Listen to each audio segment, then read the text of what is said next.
Good morning, everybody. It is the last day of June, is it? I can't hardly believe Tuesday, June the 30th, and this is what we affectionately refer to as Breakfast with Roger and Friends, and that includes Teri Chamberlain. Good morning, Teri. Good morning. And Mike Olson, our sports guy on Tuesday morning. Good morning to Roger and Teri and our fine listeners. And, we were talking before we went on the air, as we do each and every morning, about the heat and the conditions that years ago were approached differently. We were talking about how college football players weren't given water as a way of being disciplined, and high school as well. And if they did anything, they would give them salt tablets. Well, we had a football player in the NFL in Minnesota died. You mentioned Northwestern. Northwestern had and suddenly the coaches woke up. and a lot of high school kids over the years, too. Yeah. I mean, I don't know the number exactly, but especially down in Florida and Mississippi and that area where it's football king down there. And coaches learned that isn't the way you approach to heat and humidity. And there is a little bit of a breeze, and there was yesterday too. If you sat in the shade, which I did not do, the shade was in the house. It was blowing around some cool air. Yeah, well, exactly right. It was, and it's interesting if you go outside, as an example, to get the mail, and then you come back in, it feels like, whoa, the house is way too cold. But it's the difference between the heat and humidity outside and the cooling, thank God. Who invented the air conditioner? We I don't know, but he's... I think it was a guy by the name of Charlie Carrier. Or Freddie Homer Comfort or something like that. But thank goodness for that. I know some in the media are talking about the cooling stations and announcing and so forth. I think the people that need it most aren't listening to the radio or watching television. They're walking the streets of Peoria. But I know the Dream Center has revealed that, and that is a segment of the population that they do reach with their service at the former YMCA. Did you ever go down there to swim or play basketball or racquetball? I did both. Or handball? When I was still living in Michigan, my dad had to start work here after the first of the year in 1963. Sure. But my mom wanted us. She wasn't dying to come to Peoria. I can tell you that from. Anyway, why am I not surprised by that revelation? She didn't know how great it was here. Yeah. Well, she learned. But she learned, and she did fine. But she was a northern Michigan girl. Even my dad's first job was with General Electric as a and it could get hot in northern Michigan. It does, but there's no humidity. Well, I will tell you, we were in Canada one year on the 4th of July, and I don't mind telling you, it not only was hot, but the humidity was unbelievable. But when we got hot, and our cabins had no air conditioning, obviously, all you needed to do was put on your swimming trunks, that's right, if even that, and go and get into the water. Up to your knees. Oh, yeah, exactly right. You got cooled very, very quickly. But I was listening yesterday. You talked about, and we did the same thing. We moved here and rented a house on Teton Drive, and August 1st of '63, and we were in one of those 98 degrees and 98% humidity. And I remember asking my mom, I said, I haven't been really good all the time, but did I go to that place down below? And we did not, but eventually got the window air conditioner. You were talking about how that helped you sleep. And in fact, when we moved over, on my wife and I, and young kids, we moved from Rolling Acres, where we had a window, to Wisconsin Avenue. And believe it or not, there was more than one night I slept out in front of my house on Wisconsin Avenue, about two feet from the sidewalk. Those front yards aren't very big in some of those areas, and I don't think you'd be sleeping outside right now. No, not where you used to live. But and you're right. Years ago, people used to sleep at Glen Oak Park by the baseball diamonds. Well, today, if you go there, take a 45 or a 38 or maybe even a 22 pistol or with yourself. Yeah, I can remember sleeping on the front porch, just like Well, you that's were where talking about. I started, and a couple of times I went, a little breeze, I went out and actually slept on a blanket out in the front.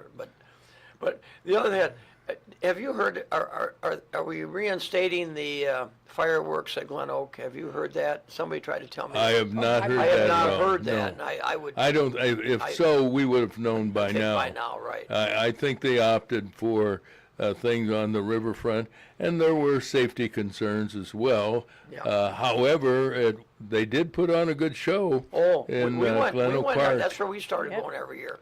It was closer, and kind of like just sitting there, and they had the snow cones and the chops and everything over there. Shoot, they used to park all the way up Prospect for several blocks. Almost to to Memorial. walk. Yeah. It has been interesting. Anyway, we're going to talk about the weather and more. Let's bring you up to date with the stories we're following today.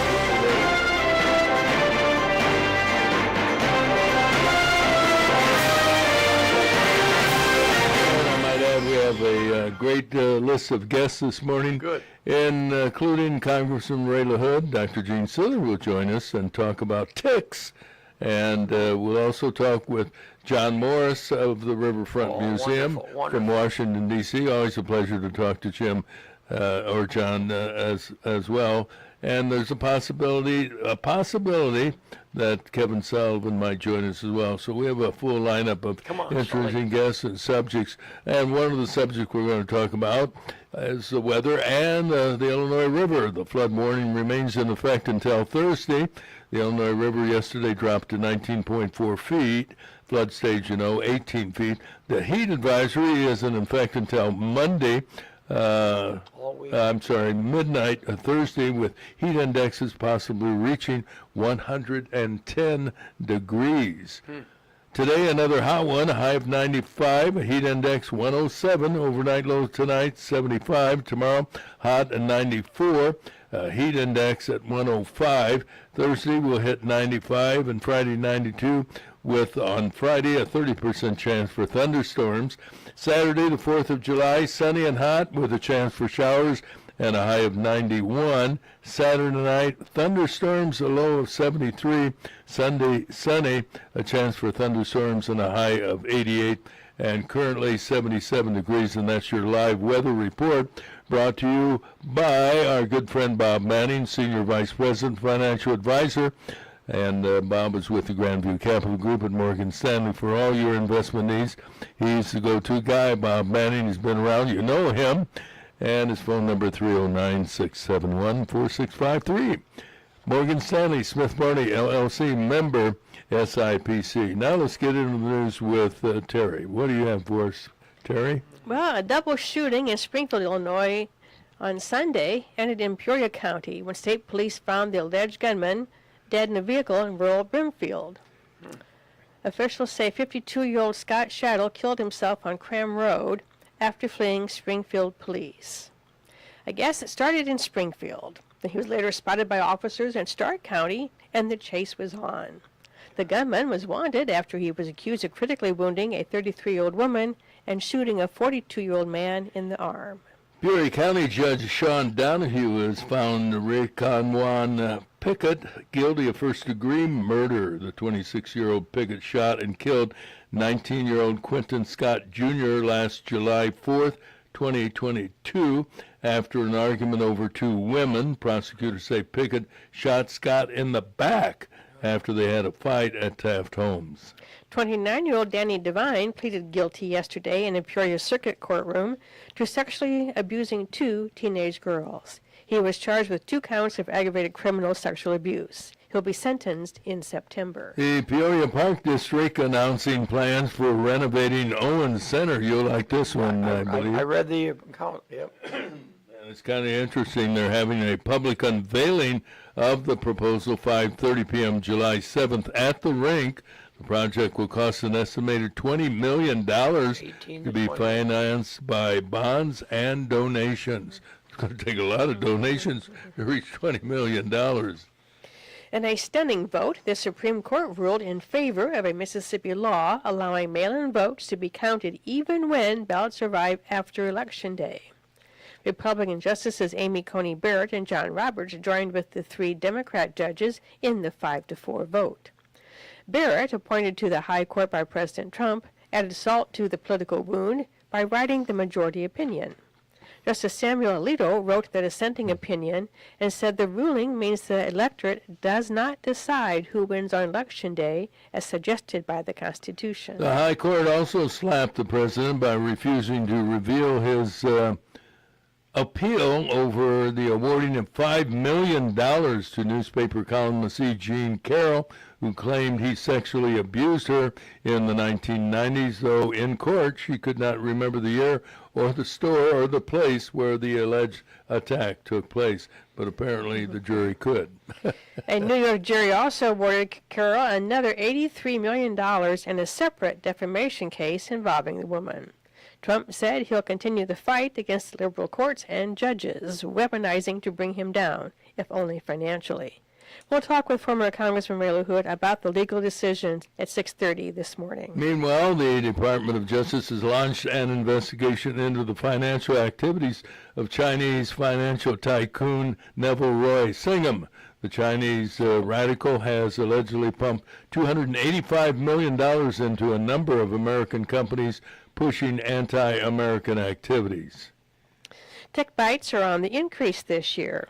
Emergency room visits with people suffering tick bites has doubled the historical average. The Centers for Disease Control reports tick bite-related ER visits are at their highest seasonal level since 2017, raising concerns about increased Lyme disease cases. There's also rumors circulating that ticks are being dropped into certain areas of the country for ulterior purposes. We'll talk with Dr. Gene Sidler at 8:15 this morning. That's an interesting development. I was not aware of that. Kentucky Congressman Thomas Massey is joining Democrats in seeking to cancel $3.3 billion in military aid to Israel. The Republican is opposed to Israel's right to survive attacks by Middle Eastern terrorists. His anti-Semitic views have angered not only Israel but many in this country. That's one of the reasons he got skunked in his re-election bid, despite support from the media, including Associated Press. The House is expected to vote again on ending the funding this week, so we'll keep you up to date on that. Now let's get some news from WCBU, brought to you by Spoon River Home Health, making a difference in the lives of their clients since 1993, with a range of home health care services, including skilled nursing to bathing and personal care. You can reach them for more information at 309-245-0723. From the WCBU Newsroom, I'm Courtney Conroy. Peoria is considering a change to the city code that would govern home-based free distribution of food, clothing, and other household items.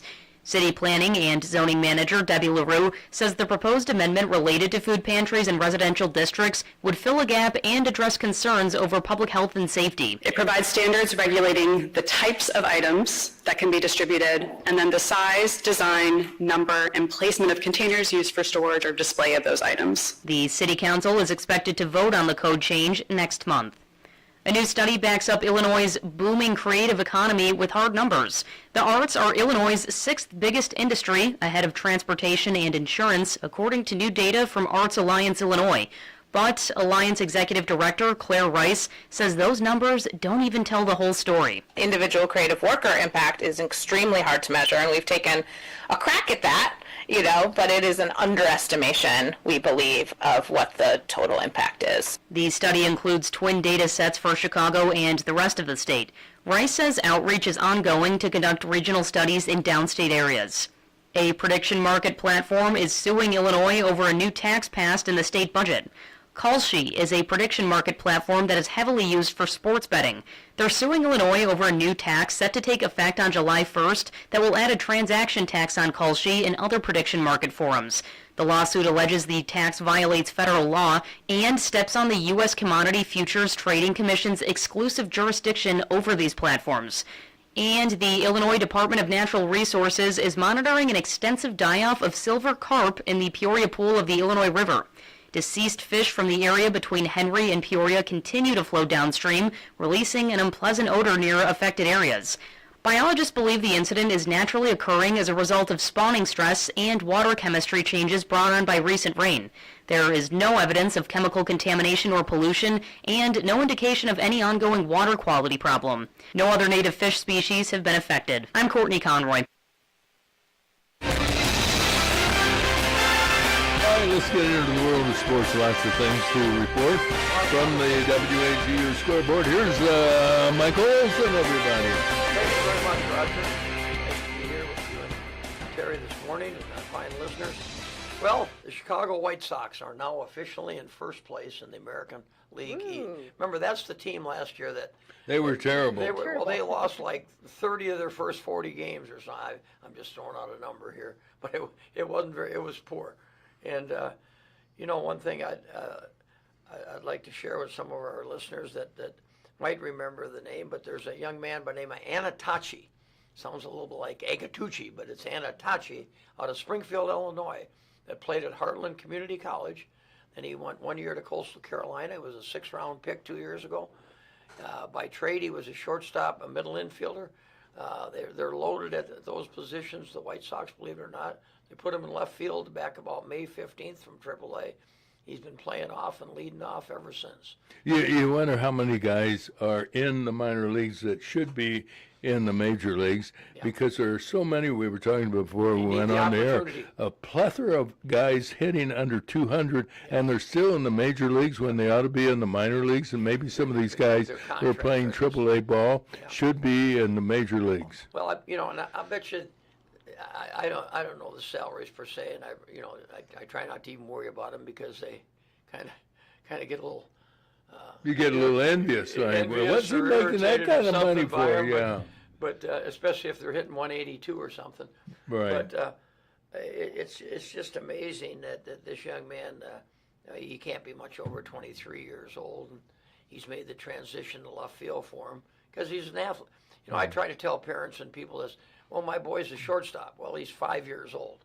Let's try maybe. He's playing short. Yeah. He's very let's good. let him develop a little Kind bit to more. The parents. He's one of the best players on the team, but eventually, there's going to be shortstops that are as good as him, if not better. Sure. Whether that happens when he's 14 or when he's in high school or when he's with the Chicago White Sox. So learn how to be a baseball player. Yeah, a good example of that is a young kid that was in the Cardinal organization, and he was a pitcher, and he pitched for the Chiefs, and he had a career-ending career, put it that way, and he transitioned to become an outfielder. Remember the kid's name? Left-handed pitcher. Yeah, and he played for the Chiefs, wound up in the major leagues playing as a center fielder. Well, that's rare, but it can happen. It can happen, and I think part of it is too because those pitchers that get drafted, and I'm sure your brother was in this category. They're maybe the best player on the team. Best player on the team. I mean, that's why he's pitching. Yeah, that's why you're right. In high school, he was a third baseman. Right. Tommy Corral put him in as a pitcher, and the rest is history. The rest is history, but now when you get to even in college, they have a hard time playing pitchers in position and hitting. I mean, we see it. Well, they don't want them to. They don't really, want them to, right? Yeah. That's what I'm saying. But even a guy like Pete Rose, he played second, he played third, he played left. Outfield. We've seen people move from catcher to second or second to catch. You rarely see a player who's a utility player in second, third, or left field or right field transitioning to a catcher. Yeah. You'll see a catcher maybe becoming a first baseman. As I recall, wasn't Kyle Schwarber with the Cubs originally a catcher? He was a catcher. And then they put him in left field, and then they put him at first base. Right. And the worst thing they did was trade him. And he's only got 30 home runs right now. Yeah. It's amazing. Good for him. Another anyway, the White bonehead. Sox propelled themselves into first place, a game ahead of the Indians last night when the White Sox beat the Orioles 8-2 up in and that was out east too. That was in Baltimore. The White Sox are now, like I say, in first place in the American League Central Division, so good for them. The White Sox win. The Cubs win. The Cubs win. They had a walk-off win. Seiya Suzuki hit one off the wall when they were to drive in the winning run. It's called a walk-off win because the poor other team, as soon as the ball's hit, they're going, oh, might as well head to the dugout. Yeah, And- yeah. And they don't run in. I'm glad you explained that. I've never understood the What the- term walk-off, whether it's a home run, a ball off the wall was last night, or a walk, or it got hit walk, a by a pass ball. Yeah, you're right. It's They where still call it a walk-off. The I home never. team wins in the last bat that's there. So Okay. if it's a regulation game, it'd be the It's bottom of called the a ninth. walk-off. But they call it a walk-off because the other team walks Walks off. off the diamond. Okay. And they do walk. But I saw the one the other day. Somebody got a base hit, and second baseman went over the second baseman's head. He didn't even turn around and look. The guy on third scores standing up, and he's halfway to the dugout before the guy scores. But pretty interesting. But anyway, credit the Cubs. They're now 5.5 games out of first, behind their nemesis, the Milwaukee Brewers. I think the Brewers are mad because they stole their coach. And I know your feelings on that, Roger. Yeah, there are times I think Yeah, I wish that they you would should give send him back. Send them back, right? But anyway, and then the Cardinals, I believe, are 7.5 back of the and both their records aren't bad, really. I think the Cubs are like almost 9 games above 500, but geez, the Brewers are like almost 20 games above 500. They're like 50 and 31. So good for the. It's going to make it competitive. And then the Cardinals were idle last night. Tonight's games, the White Sox will again be in Baltimore. The Cardinals are in Atlanta for a 6:15 start. If you want to watch the White Sox for a while, they're on at 5:35. And then the Padres and Cubs are on at 7:05 up in Wrigley Field. In the World Cup going on right now, soccer, the FIFA World Cup. In yesterday's action, Brazil, one of the favorite teams, bested Japan with a late goal, 2-1. Paraguay upset Germany on penalty shootout. Today, France will take on Sweden, Mexico will face Ecuador, and Norway will play the Ivory Coast. United States will play Bosnia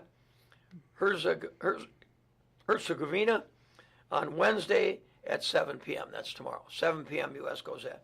They're now in what they call the knockout round, so you better not be losing. So good luck. You know, and once again, as I listen to the sports throughout the day after the Royce and Rogers show. Excuse me, that was about 10 years ago. That's okay. We're I friends, do- I'm I sorry. do that. I'm on the Roger and Yeah, Friends show. yeah. I should know it at least. That's But anyway, we give Royce a little credit. He was- lots of credit. Lots of credit. He was a tremendous sure missing. asset to our community. And anyway, you can the World Cup is. It seems like it's just every World Cup we advance a little bit more with soccer in the United States. Yes. I can remember when it was not even played in the high schools, and now we have it. We're a worldwide competitor now, and a lot of it is because many of our players are playing over in Europe, just like many of the Japanese players are playing baseball in the United States now, and that helps the growth of the sport in those countries. I mean, that have these great players playing now in the World Cup. So good luck to the United States as they play Bosnia, who's supposed to be kind of a big, kind of a tough, more physical team, but I think we're considered the favorites, a little bit more skilled. In golf yesterday, kind of rare to have a Monday golf deal, but they got rained out, playoff got rained out on Sunday. Yeah, that was Scheffler and Hovland, a guy from Hovland from Hovland. Norwegian. He's a Victor, He was Norway. Norway. And who won? Victor Hovland won. He did. He beat You're the kidding. world's #1 player, Scotty Scheffler, in a playoff. I didn't see it, but my writer, my wife, said that she saw it, and Scheffler missed a short putt that allowed basically Victor Hovland from Norway, to win the Travelers Championship in a playoff. I'll be doggone. I wanted to watch, and I totally forgot about it. Yeah. Well, you're not good, used to watching good for the golf guy. on Monday. You know, they had quite a contingent of people from Norway in the stands at the Travelers Invitational, and I think they may have traveled from Washington or wherever the Norway was Norwegian team's playing, right? soccer. Yeah, I saw him in were they New York or somewhere where they were They were racing doing their cane. thing. Yeah, they're having fun. You're right. Thousands of them. Thousands of them. They got their jerseys on and ready to go. And then, of course, in golf, we got a major going on, the Wimbledon, which I think is the major in my opinion. In tennis, yeah. Yeah. What are the other three? The U.S. Open, And the French Open. the French Open, And then they have the Australian Open Australian as well. Open early, usually. But the early. Wimbledon is the. is played on grass. I don't understand that. Well, I don't it's got to either. be a little slippery at times. At Wimbledon yesterday, Yannick Sinner, Novak Djokovic, and Daniel Medvedev all won their first round matches. American men also posted victories in the first round yesterday. Tommy Paul, Ethan Quinn, Michael Zeng, and Lerner Tien posting first round wins for the Americans in the Wimbledon play yesterday. And the other news is American singles player, retired, has now unretired. Serena Williams yeah. will play today, coming out of retirement to play in the singles today if you want to watch her. It'll be on at 10:20, I believe, our For time. 10 points, how old is she? Oh, boy, I'd say she's got to be high 30s, maybe 40. Try 44. 44 Thanks, years guys. old. Yeah. What were you doing when you were 44? Well, at 44, I was still coaching some high school baseball. Interesting. I was coaching kids over at the Christian Yeah, Center. so, but I wasn't playing anything competitively that I'm. Not like she's doing. Well, good for her. Wish her for well. Yeah, well, you know, these pro athletes, especially the top ones, they're a little special. Yeah. You know, Now, of the two sisters, she was the better player, was she not? Over Venus? little bigger, stronger. Little, much. She's a hunk of a woman when it comes to sports. Sports, but no, and the other girl did very well too, and they played some doubles. I Doubles believe, together, competition, where they yeah. won some many tournaments. So, just But you reach 40 in tennis, and you're near the end of your career, well, are you it's- not? like you said, it's going to be hot probably, because it's.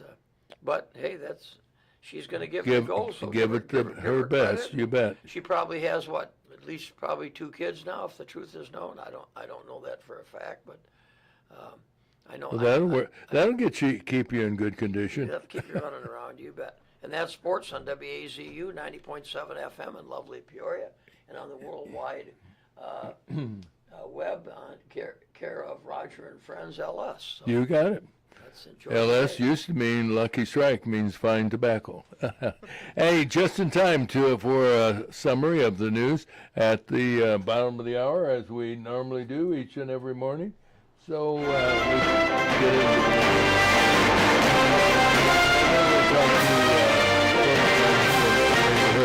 and our news at the bottom of the hour brought to you as a service of Morton Community Banks. With over 50 branches across central and northwestern Illinois, offering a full range of personal and business banking services. Hometown banks, FDIC insured, so your deposits are safe. Look for the clock tower, and you'll know they have time for you. And we have time for headlines with Teri Chamberlain. Teri? A double shooting in Springfield, Illinois, Sunday, ended in Peoria County when state police found the alleged gunman dead in a vehicle in rural Brimfield. Officials say 52-year-old Scott Shaddle killed himself on Cram Road after fleeing Springfield police. Yep, it all started in Springfield. He was later spotted by officers in Stark County, and the chase was on. The gunman was wanted after he was accused of critically wounding a 33-year-old woman and shooting a 42-year-old man in the arm. Peoria County Judge Sean Donahue has found Raekwon Pickett guilty of first-degree murder. The 26-year-old Pickett shot and killed 19-year-old Quentin Scott Jr. July 4, 2022, after an argument over 2 women. Prosecutors say Pickett shot Scott in the back after a fight at Taft Homes. 29-year-old Danny Devine pleaded guilty yesterday in the Peoria Circuit Courtroom to sexually abusing 2 teenage girls. He was charged with 2 counts of aggravated criminal sexual abuse. He'll be sentenced in September. The Peoria Park District is announcing plans for renovating Owens Center. They're having a public unveiling of the proposal at 5:30 p.m. July 7th at the rink. The project will cost an estimated $20 million to be financed by bonds and donations. In a stunning vote, the Supreme Court ruled in favor of a Mississippi law allowing mail-in votes to be counted even when ballots arrive after Election Day. Republican Justices Amy Coney Barrett and John Roberts joined with the 3 Democrat judges in the 5-4 vote. We'll talk with former Congressman Ray LaHood about the legal decision at 6:30 this morning. Tick bites are on the increase this year. Emergency room visits with people suffering tick bites has doubled the historical average. The Centers for Disease Control reports tick bite-related ER visits are at their highest seasonal level since 2017, raising concerns about increased Lyme disease cases. We'll talk with Dr. Gene Sidler at 8:15 this morning. Kentucky Congressman Thomas Massie is joining Democrats in seeking to cancel $3.3 billion in military aid to Israel. The Republican is opposed to Israel's right to survive attacks by Middle Eastern terrorism. His anti-Semitic views have angered not only Israel, but many in this country. That's one of the reasons he got skunked in his re-election bid. The House is expected to vote again on ending the funding this week. And those are the headlines, Roger. All right, thank you. As always, Terry, and now a check of the weather brought to you by Mr. Weather, Kyle Arnold, providing personal and business insurance for auto, home, life, and health. Kyle, works with multiple carriers to find the right policy at the right price. And you can learn more from Kyle. He knows insurance at 309-682-0519. Today, another hot one, 95, heat index 107, overnight low of 75. Tomorrow, hot 94, heat index tomorrow 105. Thursday, we'll hit 75, and Friday, 92. I said 75, that's 95 on Thursday, and Friday 92 with a 30% chance for thunder boomers. Saturday, of course, the 4th of July, sunny and hot with a chance for showers and high of 91. And Saturday night, look out, thunderstorms in the forecast. Yeah, red, white, and boom indeed with a low of 73. Sunday, sunny, chance for thunderstorms and a high of 88. And currently, our temperature at 77 degrees. We'll pause for this message, then we'll talk to former Congressman Ray LaHood, so stay tuned. A boy born in Joplin, Missouri was fascinated by anything with wheels and a motor. The odds of him going on to fascinate millions with his talent? 1 in 260,000. The odds of this born racer having 157 career top 10 finishes in NASCAR? 1 in 125 billion. But every driver seeks the pinnacle of their achievements. The odds of him winning both the Daytona 500 and the Brickyard 400 in the same year? 1 in 195 million. The odds of a child being diagnosed with autism? 1 in 68. I'm NASCAR driver Jamie McMurray, and my niece has autism. Learn more at autismspeaks.org/signs. Early diagnosis can make a lifetime of difference. Brought to you by Autism Speaks and the Ad Council. And that's an important message, and we have an important conversation this morning with former Congressman Ray LaHood, who's joining us by phone. Good morning, Ray. Good morning, Roger and friends. And Thanks, this kind of weather that we're having, hot and humid and so forth, and I know you love the game of golf. Do you still play in this kind of weather? Too hot to play. Yeah, wise decision for that. Well, was it a wise decision by the Supreme Court on a vote of 5-4? It appears that they can accept, this was the case out of the state of Mississippi, that indicated that you can count ballots, up to 5 days after Election Day? That's right. Mail-in ballots that don't get counted on Election Day can be counted, and I think that's something that the president's probably not too happy about, but I think people have to understand, and I know you do, Roger, because you've been involved in local government, county government for a long time. Elections in this country are really run by local government officials. They're run by county clerks. And the idea that the national government or the Supreme Court is going to really tell local local officials what to do probably doesn't make much sense. And to be honest, I've never really heard any complaining in our area about issues with voting or controversy with voting. I think our local elected officials do a good job, and it's a way that really lends credibility, I think, to the voting process. So I also think that the president got a pretty good decision from the Supreme Court yesterday that allows him to fire or displace or remove people from federal regulatory agencies. And although the only exception was the federal bank, the Fed, he's not allowed to remove people there, at least for the foreseeable future. He can in every other agency of government. So that was a big win for the president yesterday. And then if you look at what's going to happen today, Roger, some big decisions today. The court will put out their opinion at 10 a.m.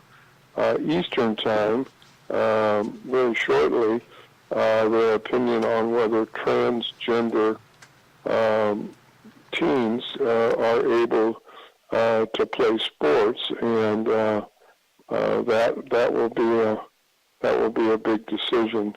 So some obviously mixed bag decisions from the Supreme Court for the White House, for the president, and I think it's going to be interesting to see what happens today. You know, it's kind of an indication, frankly speaking, about how good the Supreme Court really is, because some of the decisions went in the way of Republicans, some went in the way of Democrats, and their particular philosophy of political thought. And if you make both sides at one time or another upset or angry, it usually means you're doing a good job. That's correct. And, you know, this idea that President Trump controls the Supreme Court is just not accurate. They've rendered decisions that he's liked, and they've rendered ones that he doesn't like. And to your point, it shows that under our Constitution, which we're celebrating 250 years of our Constitution, probably the best in the world, wanting, you know, to be replicated in other places in the world, is a Constitution that calls for three separate and equal branches of government. And the Supreme Court has proven time and time again, whether it's President Trump or other presidents or other administrations, that they will make their own decisions based on what they think is you know, their philosophy, their opinions, and so forth, and notwithstanding who they were appointed by. And getting back to the 5-4 vote regarding mail-in ballots, Yes. I think that was probably a good decision, even though you want the Republicans always on the Supreme Court to prevail. But the bottom line, in my opinion, about mail-in ballots, it isn't the system. It's who handles the ballots and who does the counting and so forth. It isn't the system that needs to be changed. Right, and I think as long as these elections are under local control and under the eyes of local citizens, I think you're going to have fair elections, and that's the way they've been conducted, whether it's in Peoria or Tazewell or Woodford or Marshall counties. Our area has been blessed with very fair elections and done all above board and in a very professional way. Yeah, you know, Ray, also with the huffing and puffing that's gone on, about mail-in ballots and voting and so forth. We've had only one local case, as I recall, and I think it was a Peoria attorney who attempted to vote a second time. By all of the votes and the elections we've had, if that's the only thing that we can point to, I would say the systems, at least in our area, have been fairly administered and managed.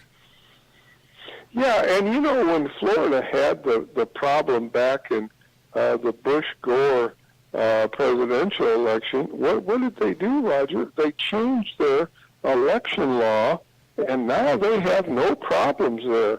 And I think the other thing that ought to be noted is that, for all of the criticism about elections and voting,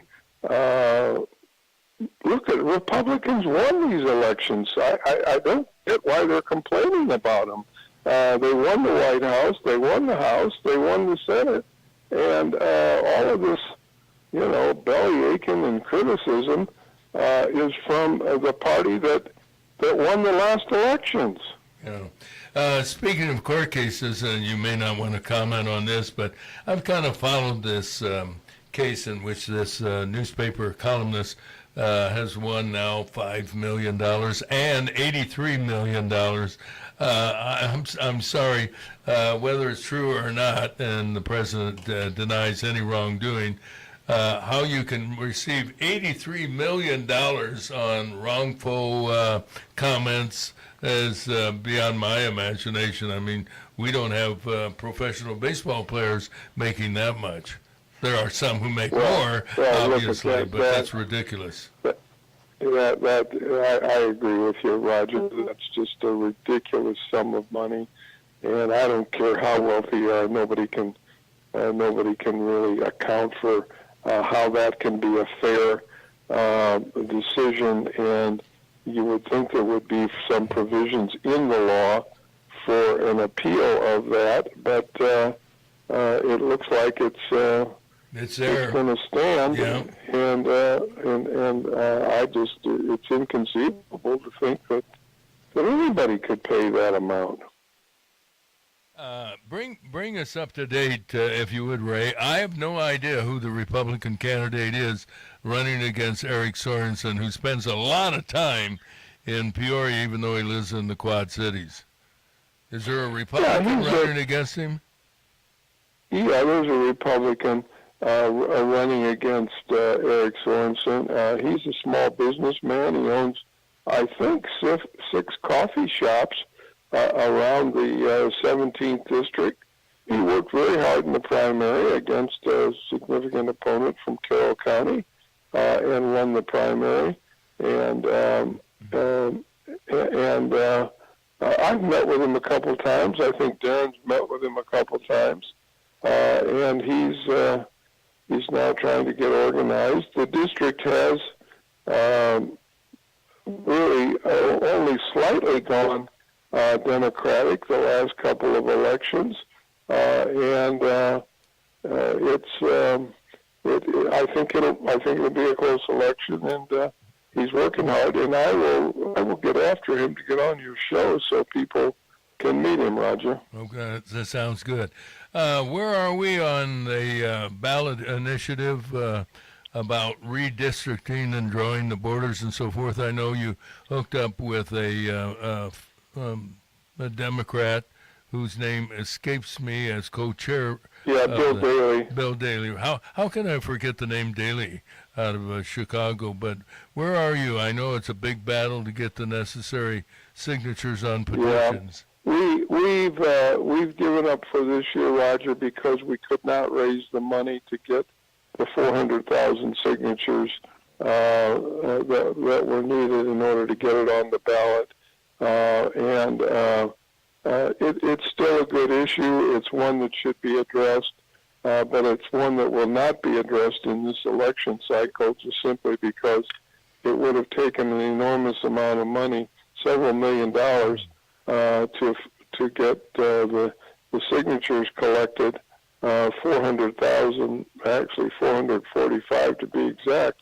And so we haven't given up on the issue, but we we're not able to raise the money in order to get it on the ballot. I know they have a standard that you have to meet so that you have a plethora of petitions and issues. Right. 445,000 is a lot of signatures to Well, acquire. yeah. I mean, you're right, Roger.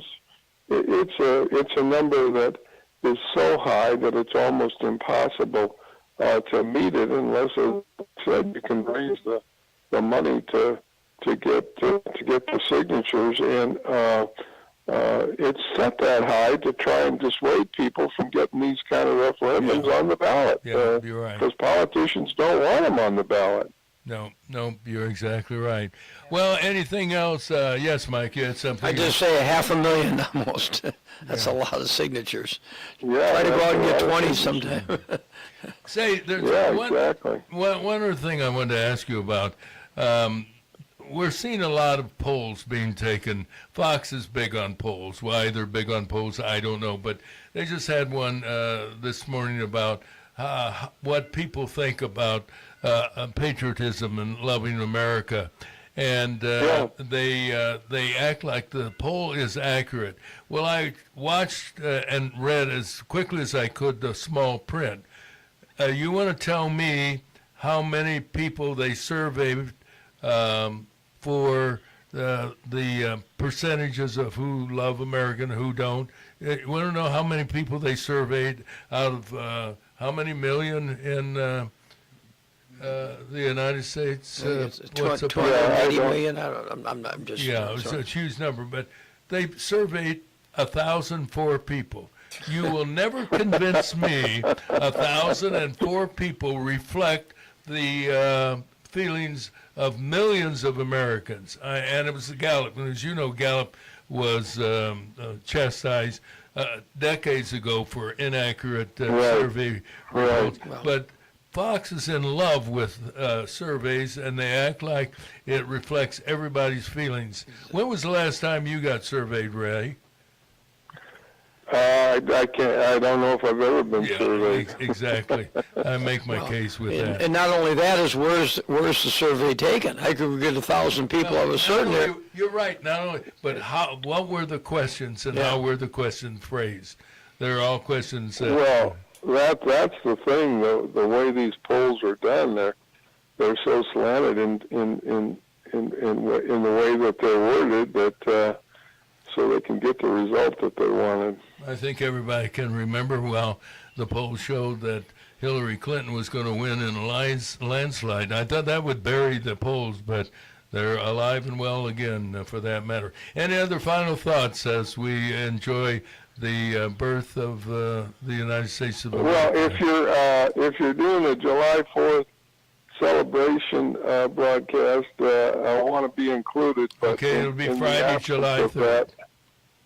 July 3rd, good. I'll be around. But we are celebrating the 250th anniversary of our country, and in celebrating that, we're celebrating our Constitution, which has held us in good stead. I know people, are concerned about this or that, but what I tell people is the number one responsibility of a citizen is not to pay taxes; it's to vote, and that's the most important thing we can do.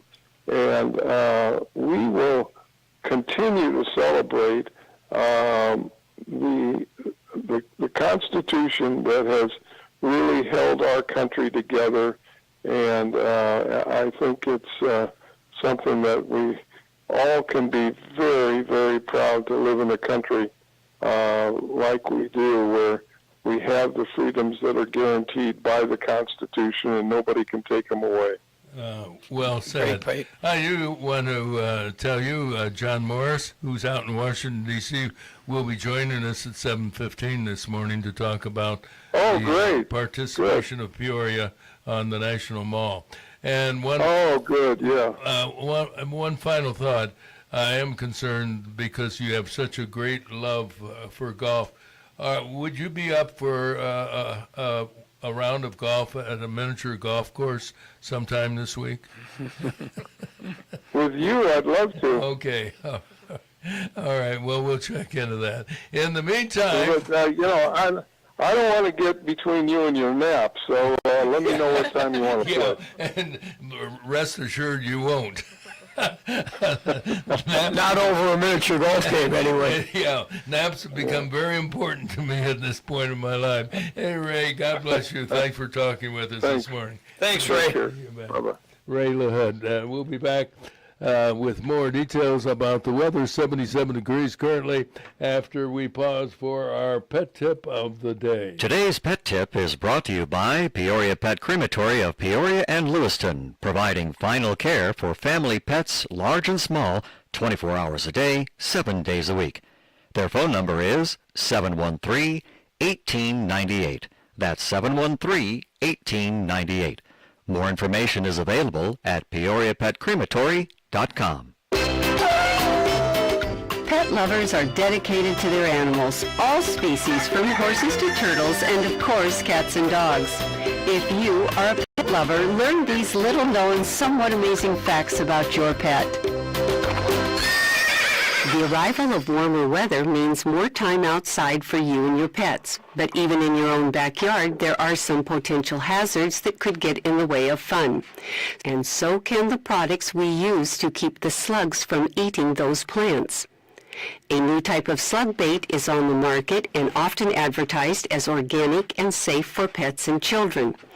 Instead of the metal dehyde baits that have been in use for quite some time, this is iron phosphate. While iron phosphate is a natural ingredient found in our environment, owners should be aware that iron phosphate is toxic to animals if they eat too much of it. The Animal Poison Control Center lists these symptoms as signs of iron phosphate toxicity: lethargy and vomiting, severe dehydration, and collapse due to prolonged vomiting. 2 to 12 hours after ingestion, animals may suffer severe acid-base disturbance. In 2 to 4 days, animals will suffer from liver failure. So as with any chemical you use, do so sparingly and keep a close watch on your pets to see if they are attracted to it. It's always a good idea to have on hand the phone numbers for your veterinarian, a local emergency animal hospital, and the Poison Control Center. This whisker of information has been made possible by a grant from the Corporation for Public Broadcasting in partnership with Spot, Saving Pets One at a Time, and KSBR Studios. Produced by Joseph C. McGuire and theme music by Stuardo Glasser.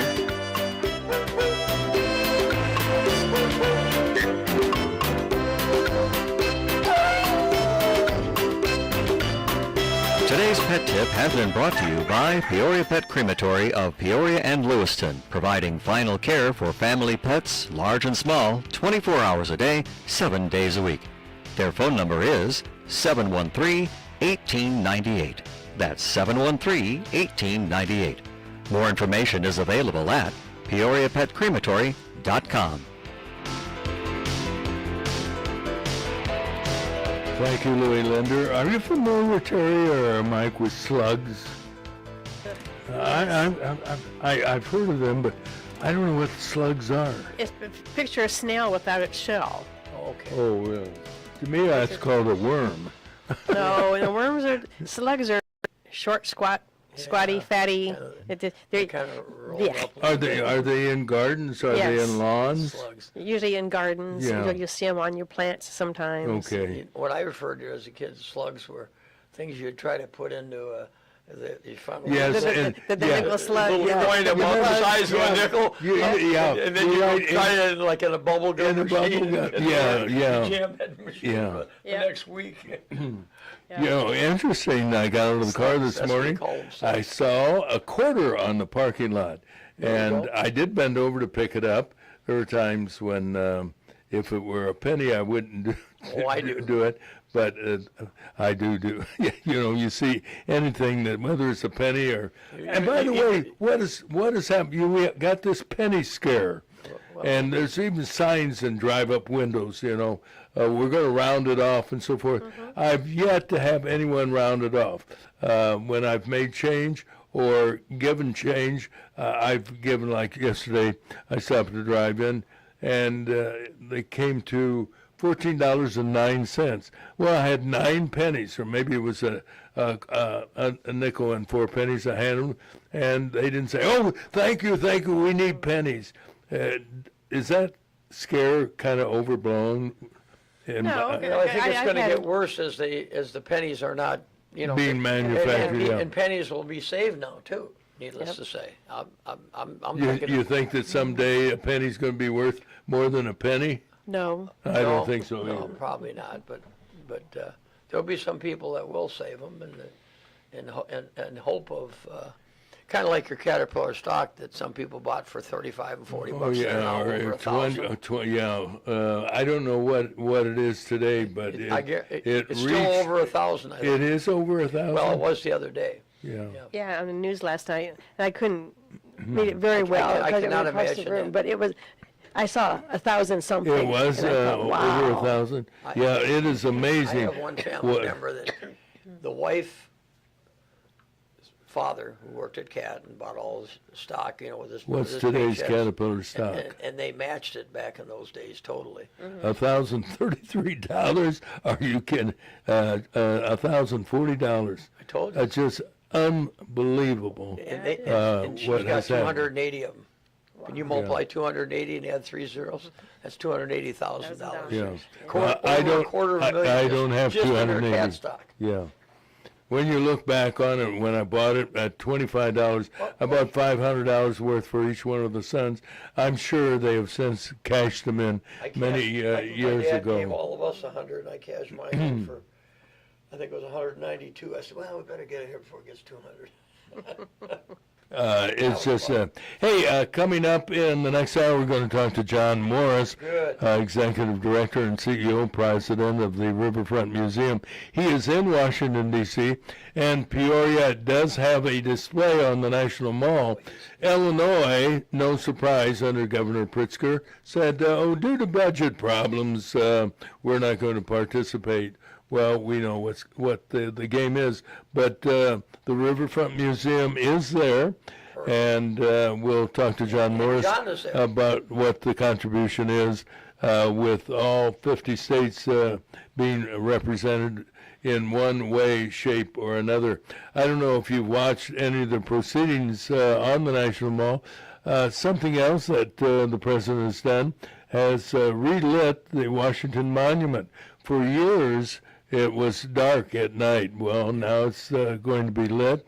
He has done his best to clean the water of the reflecting heard that. pool, and for some reason or other, that bothers some people who hate America or hate any patriotism, and they're Well, hate cleaning anything up if the- money's spent the other way. Yeah, no, I think you're exactly right. But at any rate, we will be chatting with John Morris, and a little later on, we're going to talk about ticks, and not TikTok, but ticks.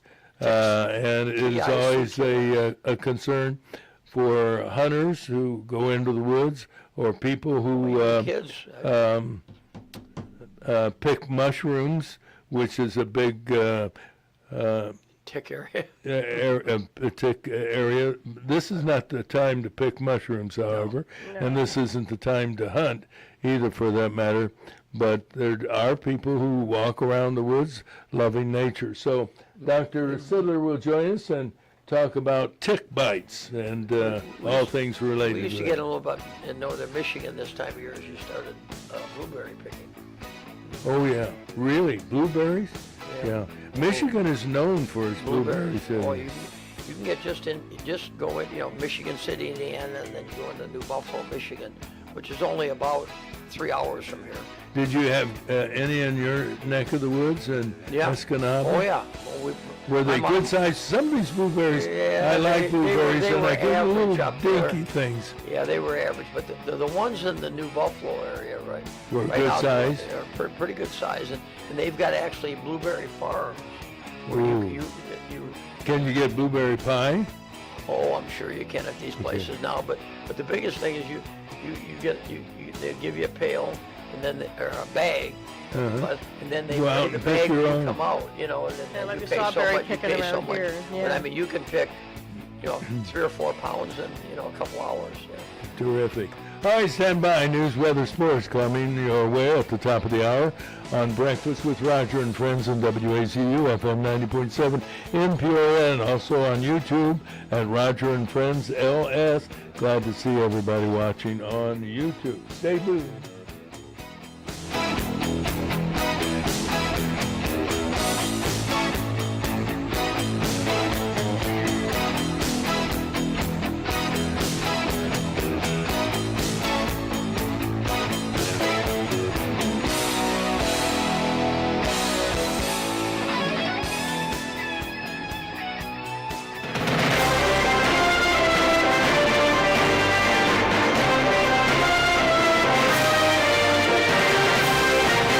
Pleasant good morning, everybody. It's Tuesday, the 30th of June, and the last day of the month, so let's make the most of it as we can by, first of all, checking the weather, brought to you by Advanced Medical Transport of Central Illinois. Been around since 1991, the men and women of AMT, saving lives with paramedics and EMTs.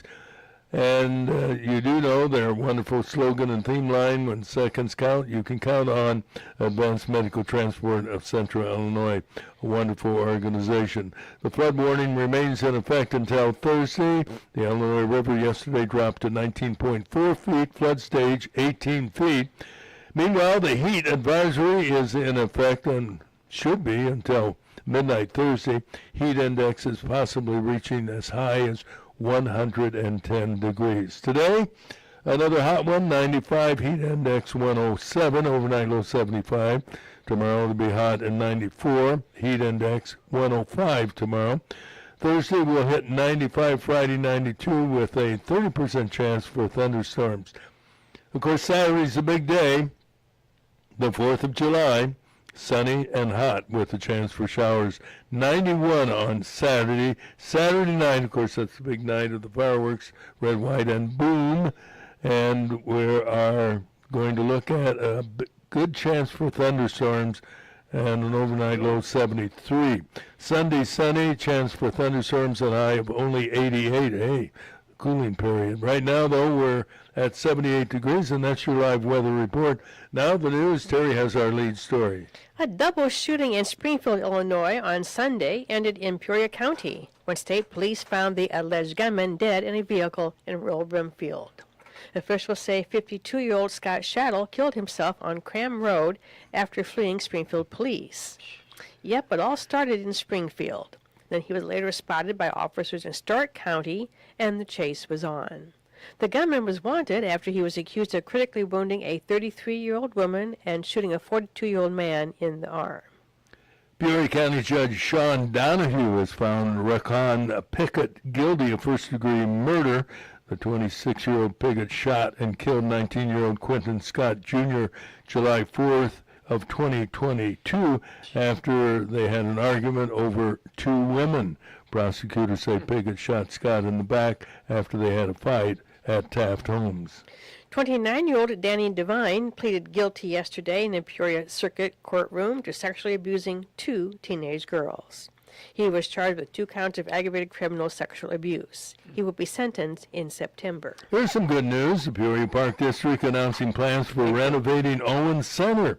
They're having a public unveiling of the proposal, 5:30 July 7th at the rink. The project will cost an estimated $20 million to be financed by bonds and donations. In a stunning vote, the Supreme Court ruled in favor of a Mississippi law allowing mail-in votes to be counted even when ballots arrive after Election Day. Republican Justices Amy Coney Barrett and John Roberts joined with the 3 Democrat judges in the 5-4 vote. Barrett, appointed to the High Court by President Trump, added salt to the political wound by writing the majority opinion.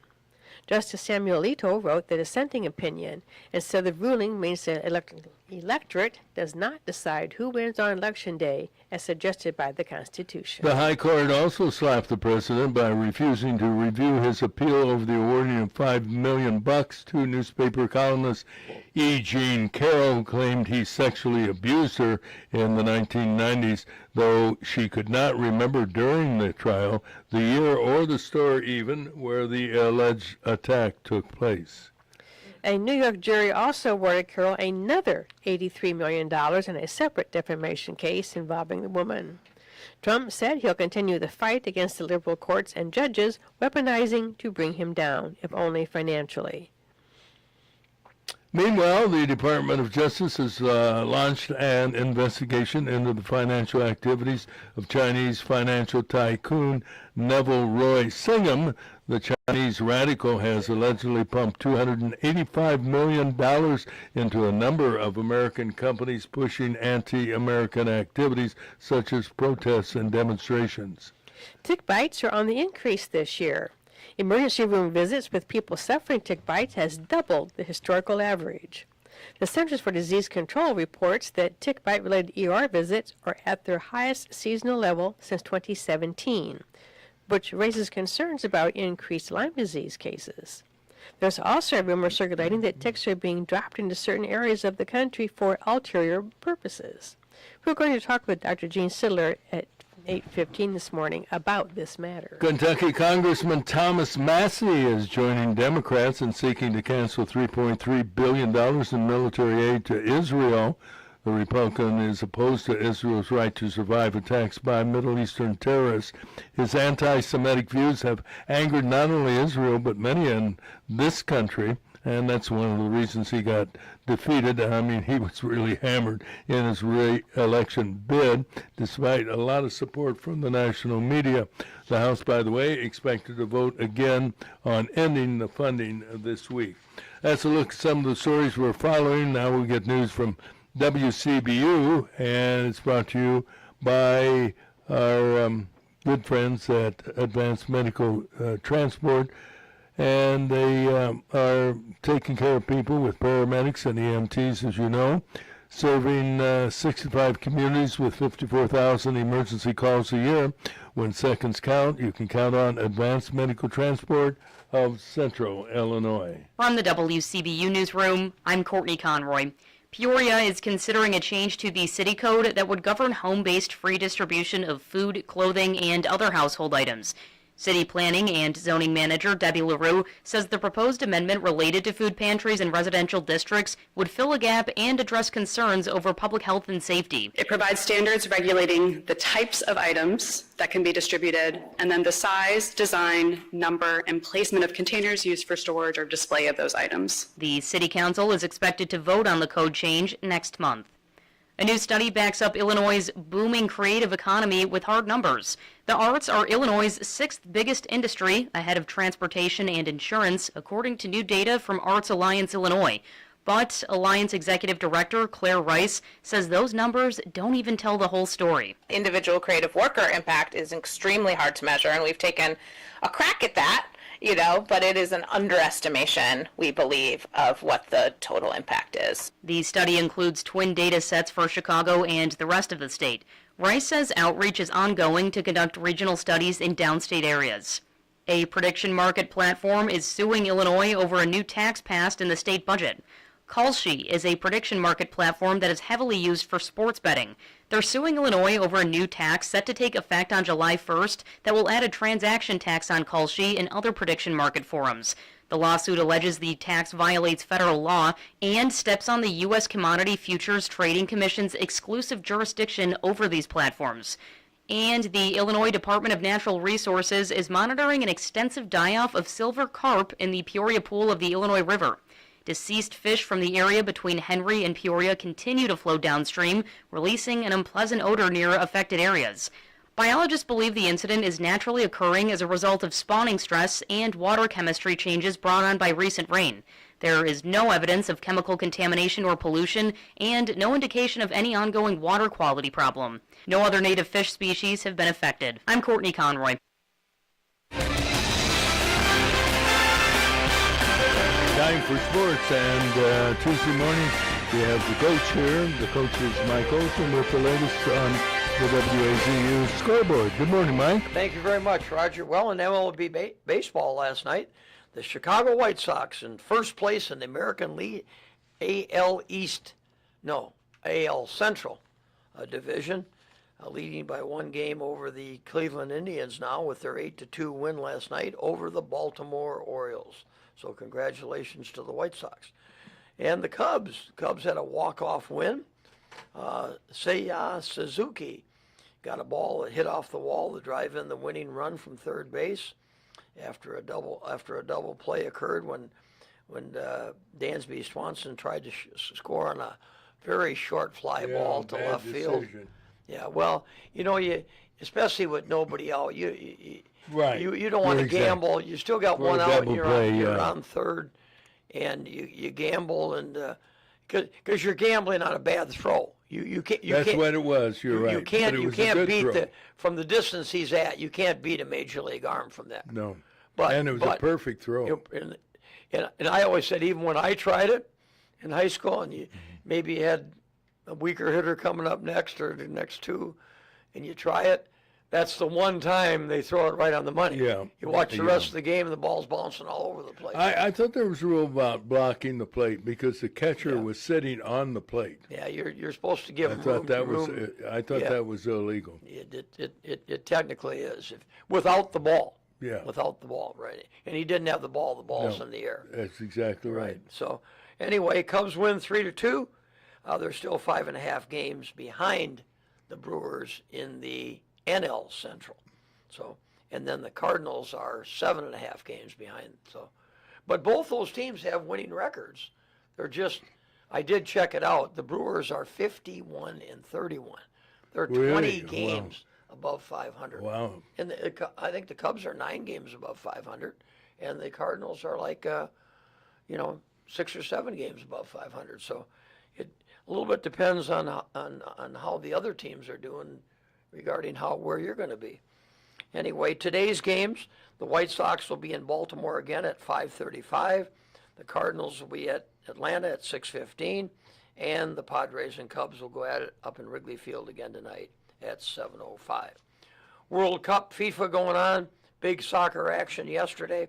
Brazil, good program, bested Japan on a late goal 2-1. Paraguay upset Germany, won a penalty shootout. And today, France will take on Sweden, Mexico and Ecuador will go at it, and Norway and the Ivory Coast. United States will play tomorrow, Wednesday, against Bosnia. So good luck to the United States as they come out of the preliminary round and now head into what they call the final 32 knockout round. In golf yesterday, a rare Monday, they had to finish a playoff between Norwegian Victor Hovland and American Scotty Scheffler, who's ranked number 1 in the country. The playoff was won by the Norwegian Victor Hovland as Scotty Scheffler missed a short putt that could have kept the playoff going. At Wimbledon yesterday, the major, as far as I'm concerned, in tennis, on the grass in England, Yannick Sinner, Novak Djokovic, and Daniel Medvedev all won their first round matches. American men also were victorious yesterday. Tommy Paul, Ethan Quinn, Michael Zhang, and Lerner Tian posting first round wins. The big news today on the women's side, Serena Williams will be making a comeback out of retirement. She'll be playing singles at 10:20 a.m. And that's sports on WAZU 90.7 FM in lovely Peoria, Illinois, and on the World Wide Web, care of Roger and Friends LS. Mike Olson, as always, timing is everything in sports and broadcasting. I want to hear John, too. That was great. Well, John Morris, President CEO of the Riverfront Museum, is on the line in Washington, D.C. Good morning, John. Yeah, good morning, Roger. Good morning, Mike. Good morning, and our lovely Terry, who makes us all look a little better here. Yes. Good morning. Morning, Terry. Yeah. Thank you. Tell us the atmosphere. How are you, gentlemen? We're wonderful. Tell us about the atmosphere in the nation's capital. Well, as you may know, the Peoria Riverfront Museum has worked hard for years preparing 8 different exhibitions, especially anchored by the Promise of Liberty exhibition, and up all year in the galleries with the Declaration of Independence, celebrating the 250th year, So we were asked by the state just about 8 weeks ago if we had any interest, given our success in Peoria, of filling the unfilled pavilion on the National Mall. It's a part of something called the Great American State Fair. And we talked to our board of directors, and we all agreed we'd give it a try. We raised some extra money on top of what we raised to run the museum, and found volunteers to come out and found somebody to build it. And it's really neat to see Illinois represented among 50 states on the National Mall. We have a hologram box that has Abraham Lincoln giving the Gettysburg Address, and more than 40 different Illinoisans from across the state, Carbondale, the Champaign, to the Quad Cities, to Peoria, and so forth. Different Illinoisans saying hello. We've got a table with corn kernels and little miniature Caterpillar tractors that you can push the kernels around. And I saw it with my own eyes yesterday afternoon when I arrived, and it was really neat to have people. A veteran came up to me with his Marine Corps hat on, and older fellow, and he said that he was originally from Peoria and was so excited to see. We've got a big mural up that has images, sort of a collage of the prairie grasses and the cornfields and Cahokia Mounds and Peoria skyline, beautiful skyline, and also a Chicago skyline. We included Chicago generously, but Peoria, and my folks at the Peoria Riverfront Museum have done a great job of representing in a nonpartisan way this whole thing. Although we're in D.C. and the president's partisan, the congressman, I mean, this is a part of the life of a democracy. These pavilions are really nice. Texas has an unbelievable. They've reproduced like a miniature Alamo. The state of Florida has manatees, like models of manatees, and those two probably are two of the most elaborate $1 million kind of presentations. But it's been fun to see Peoria represent. I'm just here 2 days, but it's good to check in. As I said at the outset, the environment has to be one of great excitement as we show and express our love for this great country of ours. Mm-hmm. It is. You see a lot of people wearing American flag gear, American 250 gear. The media has made a big deal out of the different the differentiations between various logos and organizations. One's a White House-driven thing. One's a congressional bipartisan-driven thing. That's the one we have been associated with, the American 250. But every state has its own logos. But it's just kind of neat to see everybody taking some time, walking the National Mall. They had, corn dogs and the stuff you'd expect to find. I will tell you, there's nothing like an old-fashioned county fair, and it's very, or state fair, of course. And Peoria used to have one of the greatest county fairs in the country, with the Peoria County Fair years ago, and so it's a time to reflect.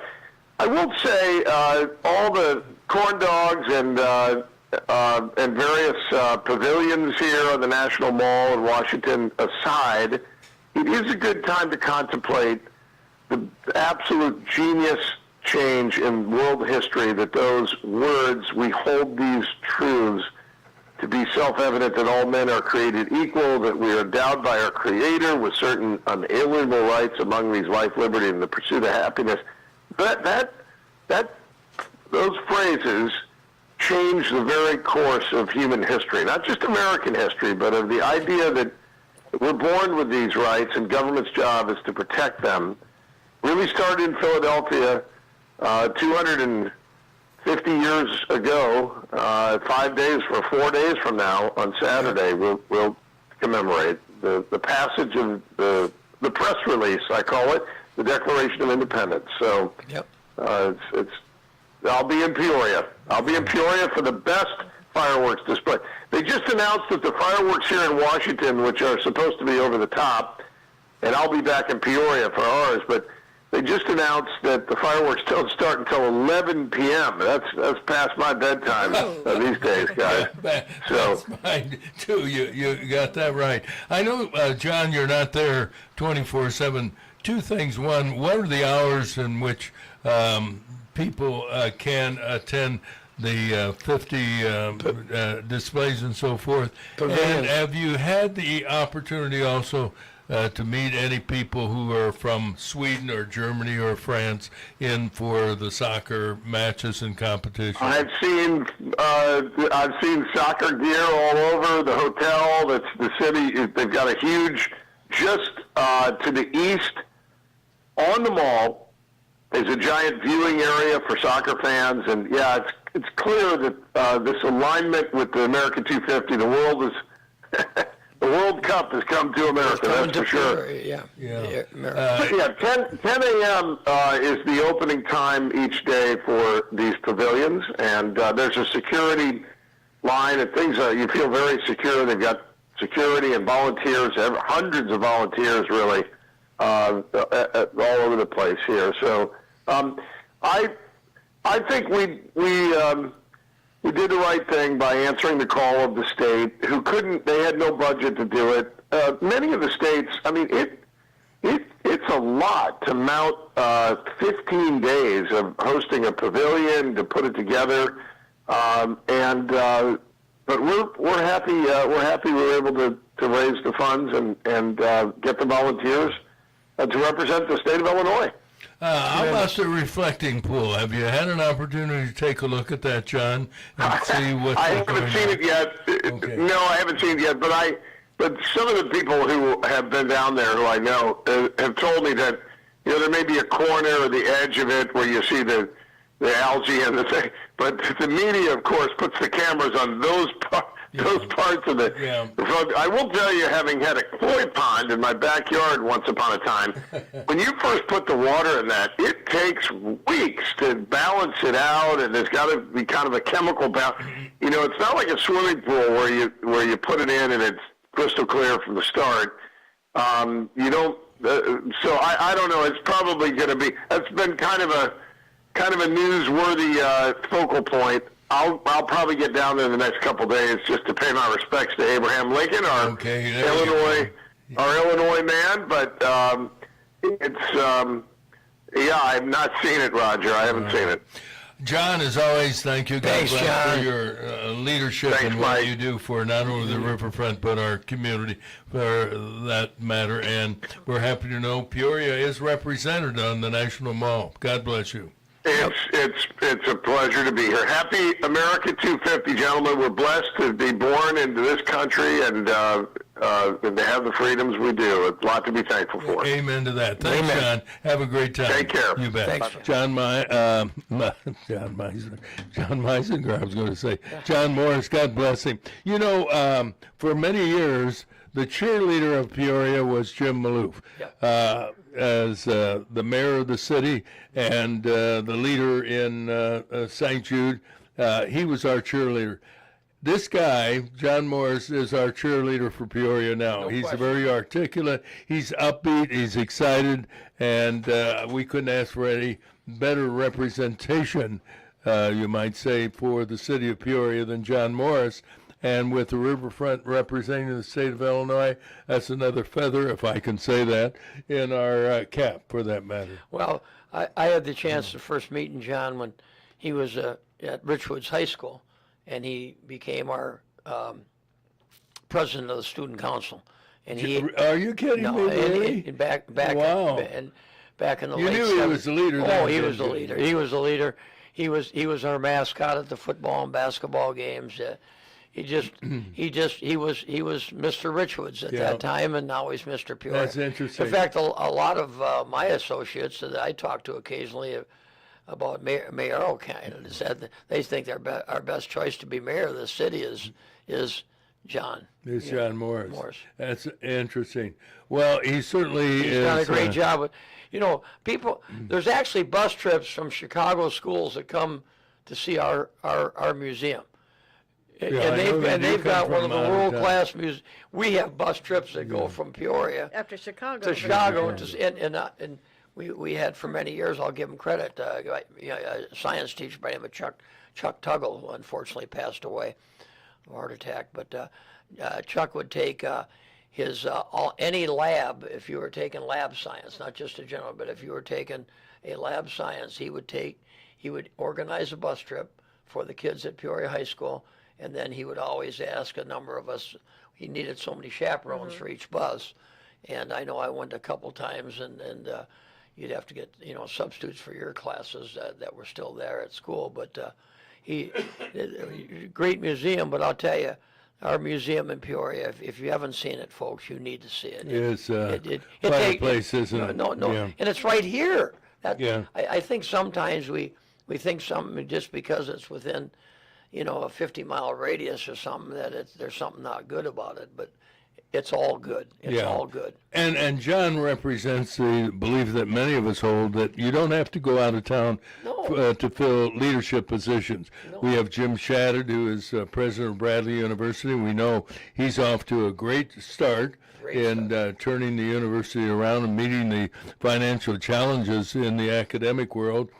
Brad Dixon just got elevated instead of going out of town to different cities and communities. Is chief of police now, and Shane Sahlberger is our fire chief. Well, we've done a pretty good job over the years of elevating people into the fire department. I think we got away from it a little bit too much. Yeah, well, at one time. Yeah, that's even the new superintendent of schools has spent time here, and his his top person under him has also been a 30-year teacher. In the district, so for that matter. I'm glad to see that also on behalf of our school board. So we're doing a pretty good job, aren't we? I think we're doing a great job, and we just got to providing leadership in our community. Like we talked about, we'd like to get Chief Dixon on and talk about these new not police officers, but what do we call them? Security service. They're in the service, the downtown area. We're going to get a hold of Brad and see if we can't get him to come in, and I'm sure he will, because I know he was happy with what we did the last time we had him here. Yeah, neat guy. I love playing this, if you don't mind. Sun's up over Peoria, hear the coffee brewer. Get the day started sooner with the friends that feel like home. Never feel like I'm alone. Breakfast with Roger and friends. Wazoo FM till the morning ends. Breakfast with Roger and friends on Double Wazoo FM.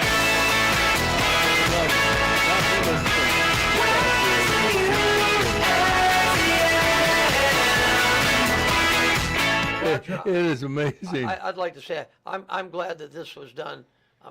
For you, I know you've been involved in things like the Royce Elliott Rock and some other things, and I say rock. I don't mean that. I mean that very complimentary to when it was put up at Glen Oak and many other things.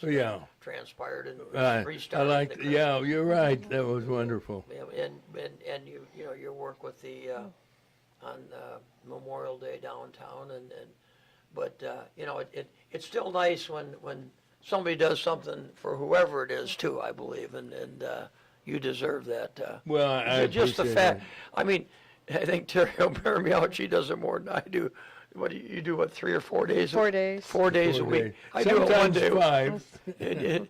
And Roger does it 5, and I know one day sets me back about 2 days. So I don't know where you guys fill in enough time to. I guess with that nap occasionally, Roger.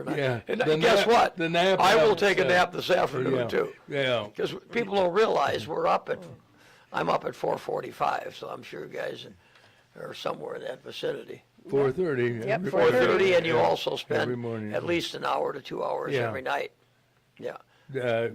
Preparing for the next day. So Well, thank it's you. kind of you to say that. Well, Let's do the news headlines.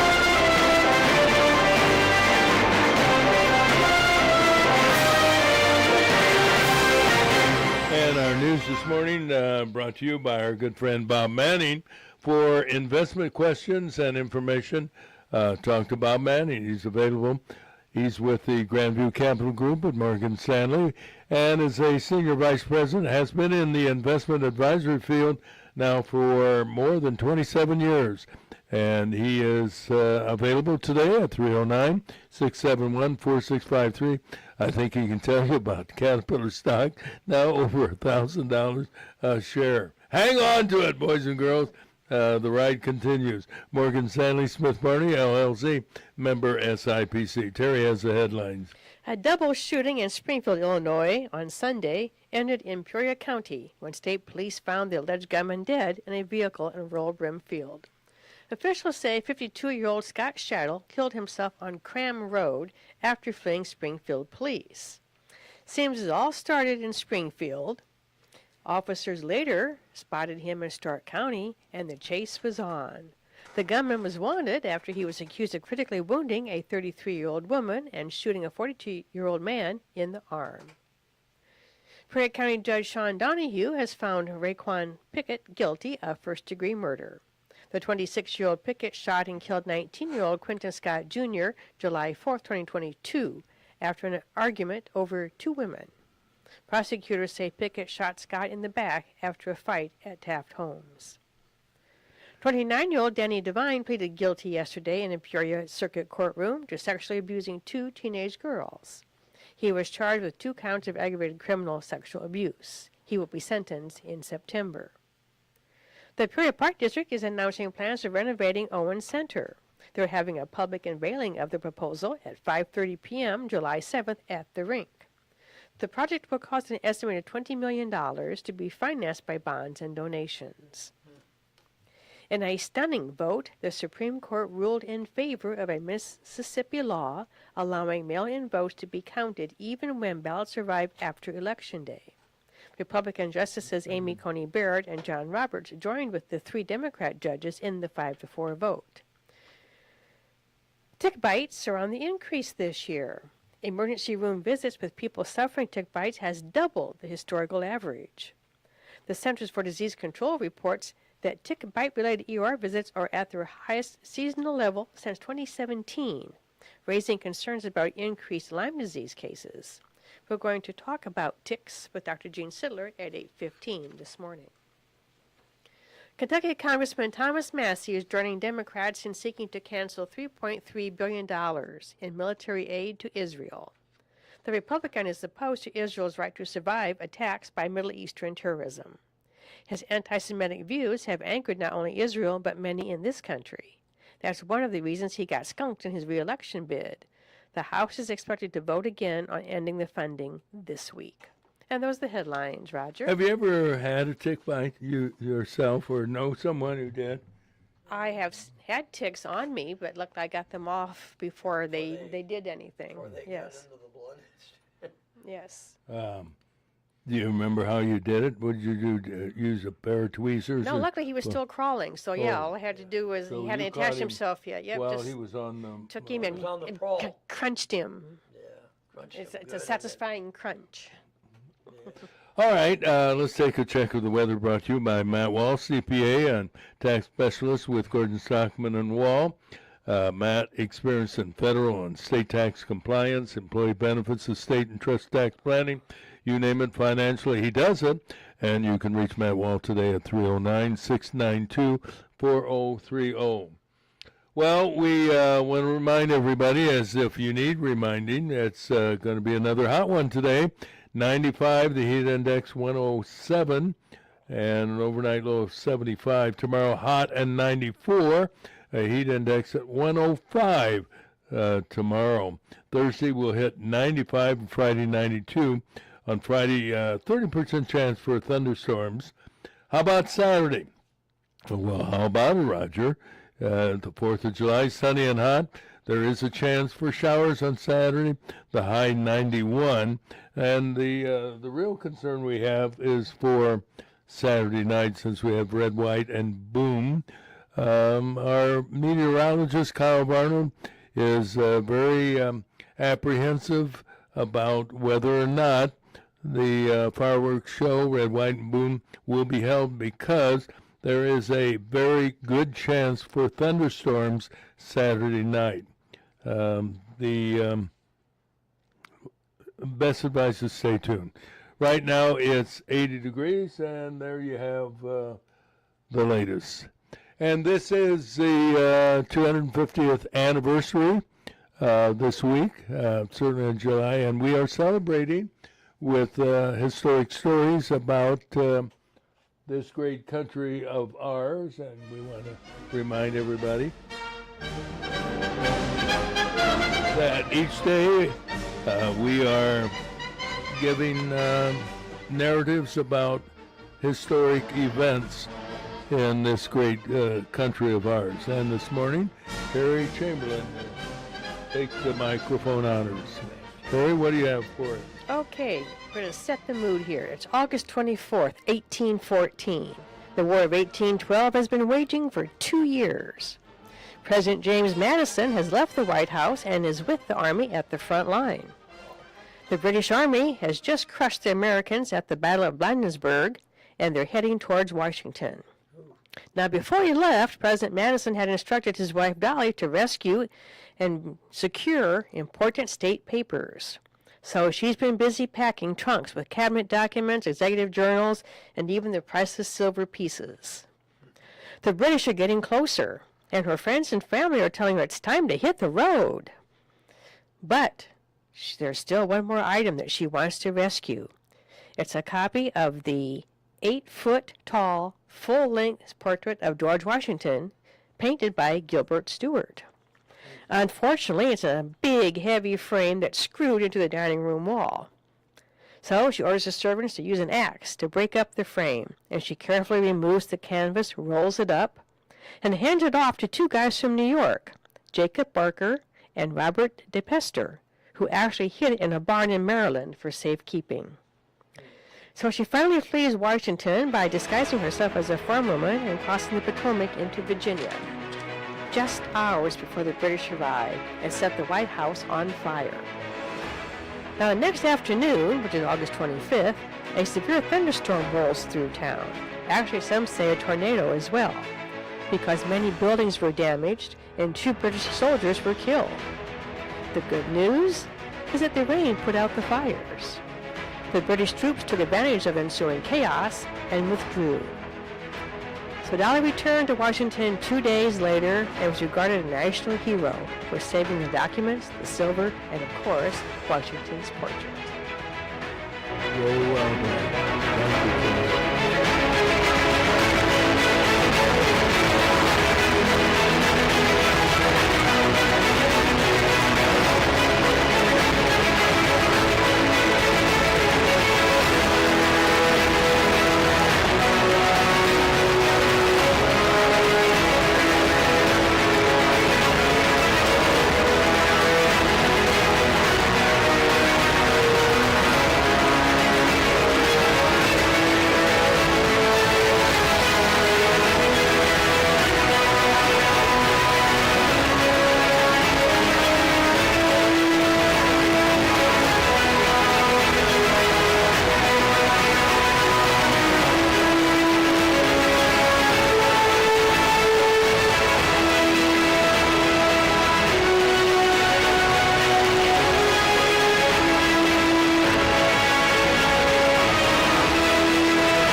And tomorrow, Dave Pulls will be providing the historic event or individual that is part of our Happy Birthday, United States of America. Good I man. can imagine the excitement that John Morris and the staff from the Riverfront Museum are having, and being our national capital.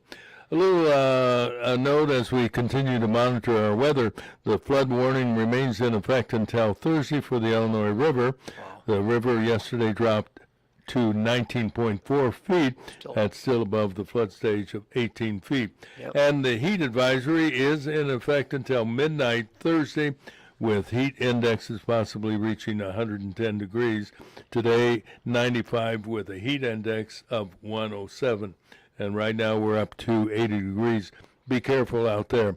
I want to mention and spend a little time that we have in this portion of our program this morning talking about Owens Center. Yeah.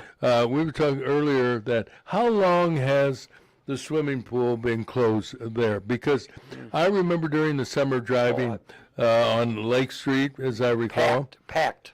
And it was always packed. The parking lot was loaded. You could hear the kids, and you sometimes could see the water splashing up in the air. When did it close, and why did it close? Well, I'll have to do a little research to be exact, but I go by there all the time when I enter Owens, and I look at it, and I think, boy, it's sad that it's not still there. I know when our family moved here 63 years ago, and August 1st of 63, we spent a lot of days at the Lakeview pool because it was very cool. But I think Terry has the best information. The pool closed at the end of the 2017 summer season. 2017, oh my goodness. Almost 10 years. 9 years, we'll say, yeah. 9 years. And it was a had, center for excitement, and children from really all over the city of Peoria. All the city came, right. Because it was there are not a lot of residential areas in the immediate area. You know, the Knowles is there, and no. and some other residential developments. But it was a centering of activity and recreation for the children, the families of Central Illinois. Well, at that time too, if you remember, there was an outdoor skating rink at Lakeview also. I forgot that. Yes, Wow. and that had a Where was base, that in relation to the pool? It was you could walk out of the pool, and then they opened up part of the boards, so it was actually used as a extended sun deck. Really? Because there were so many people swimming that there wasn't enough room for everybody to sunbathe on the edges of the pool. So they used it. That was I didn't know that. And that I'll never forget that one of the first times that I went there as a 15-year-old, and they had these. It appeared to be hockey boards all around this which I thought was a sun deck. And then I saw the mesh at the end of the ice rink that they used at that time to stop pucks that were shot over the net. And I mean, I remember coming home and telling Dad, I said, "There's an ice rink over at that Lakeview swimming pool." But the boards are normally white, and they have the red line and the blue line on them where you need them for the actual games, but they really weren't playing many hockey games there. They weren't playing hockey. They weren't, but They for were many years they practicing. did. Because I remember I was a big fan of the Olympic skater who came to Peoria and gave lessons or made an appearance at Owens. Yeah. Do you remember who that was? Well, it was to help Matt Savoy, you know. No, it was a female. Matt is from Peoria. This was a national champion. Okay. Gosh. And she.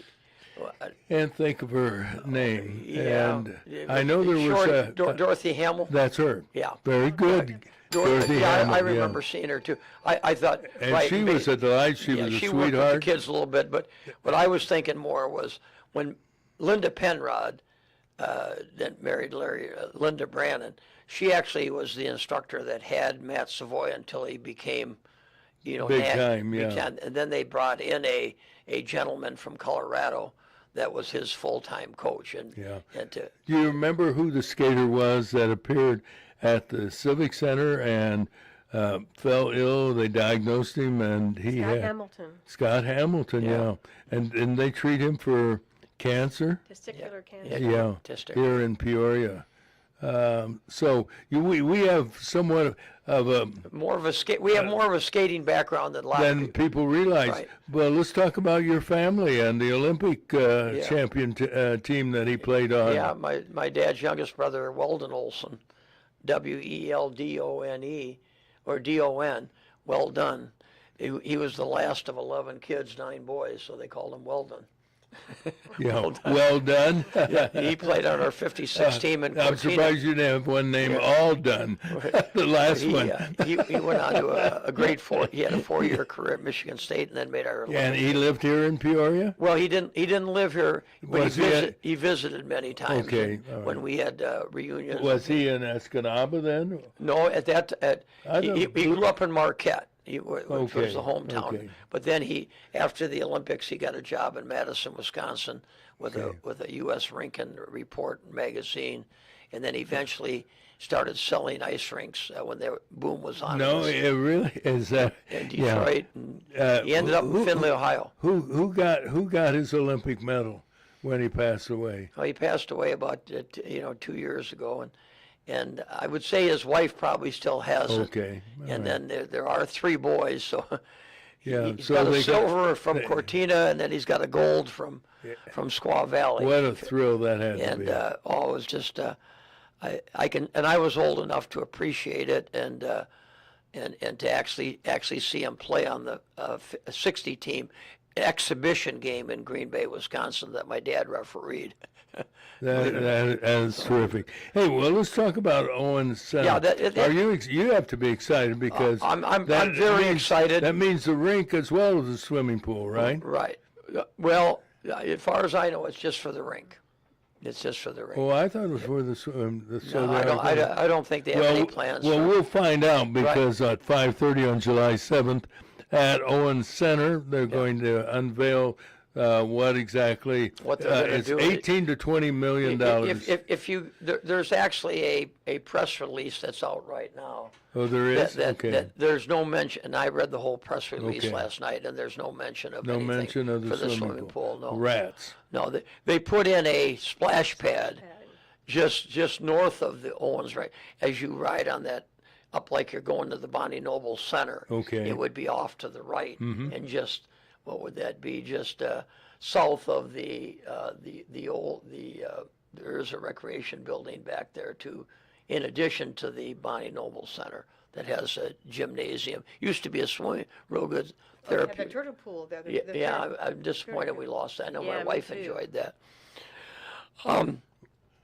It's 46 years old. To start out. The Owen Center Yeah, is? it's been going since 1980, right after our 80 Olympics.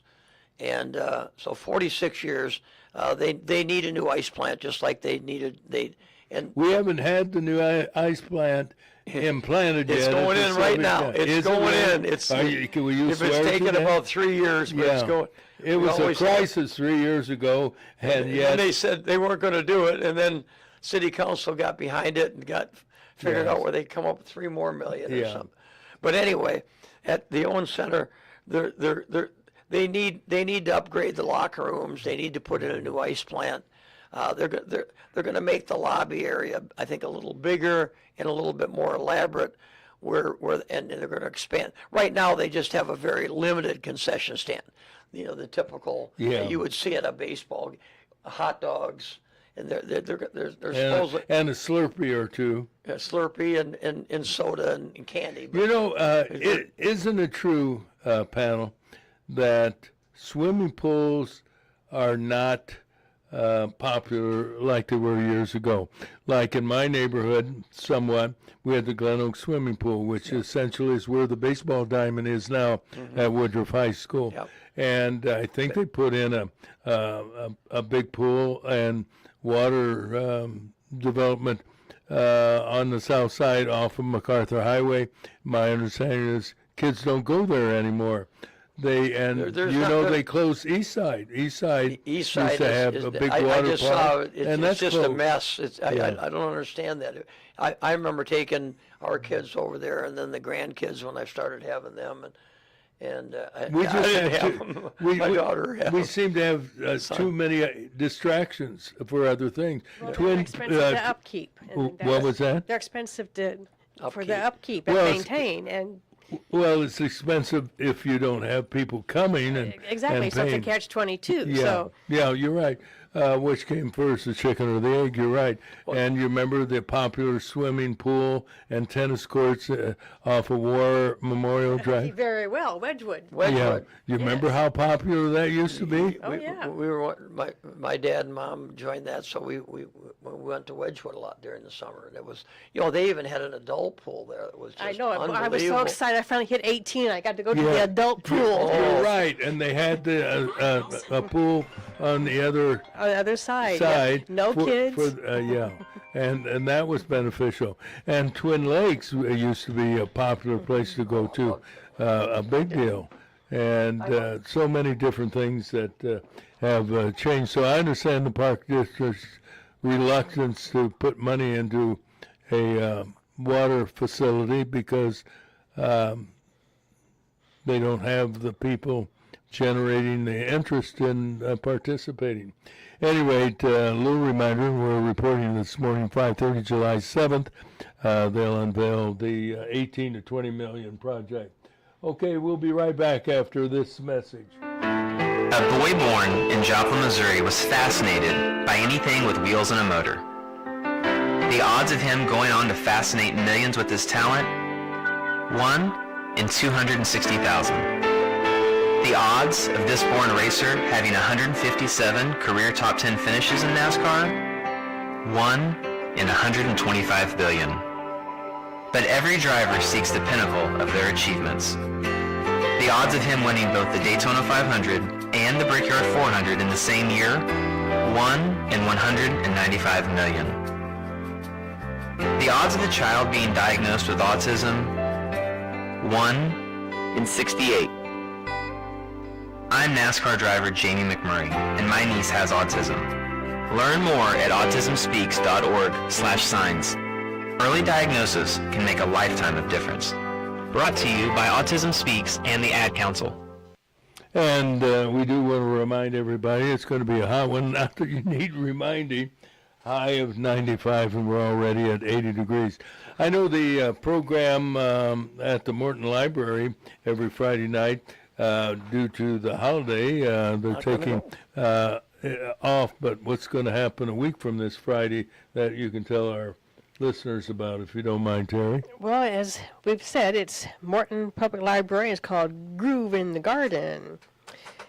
And so at 6:30 next Friday night, July 10th, they're going to have Next Thing Smokin', which is a high-energy country variety band, and they specialize in 80s, 90s, and early 2000s country hits.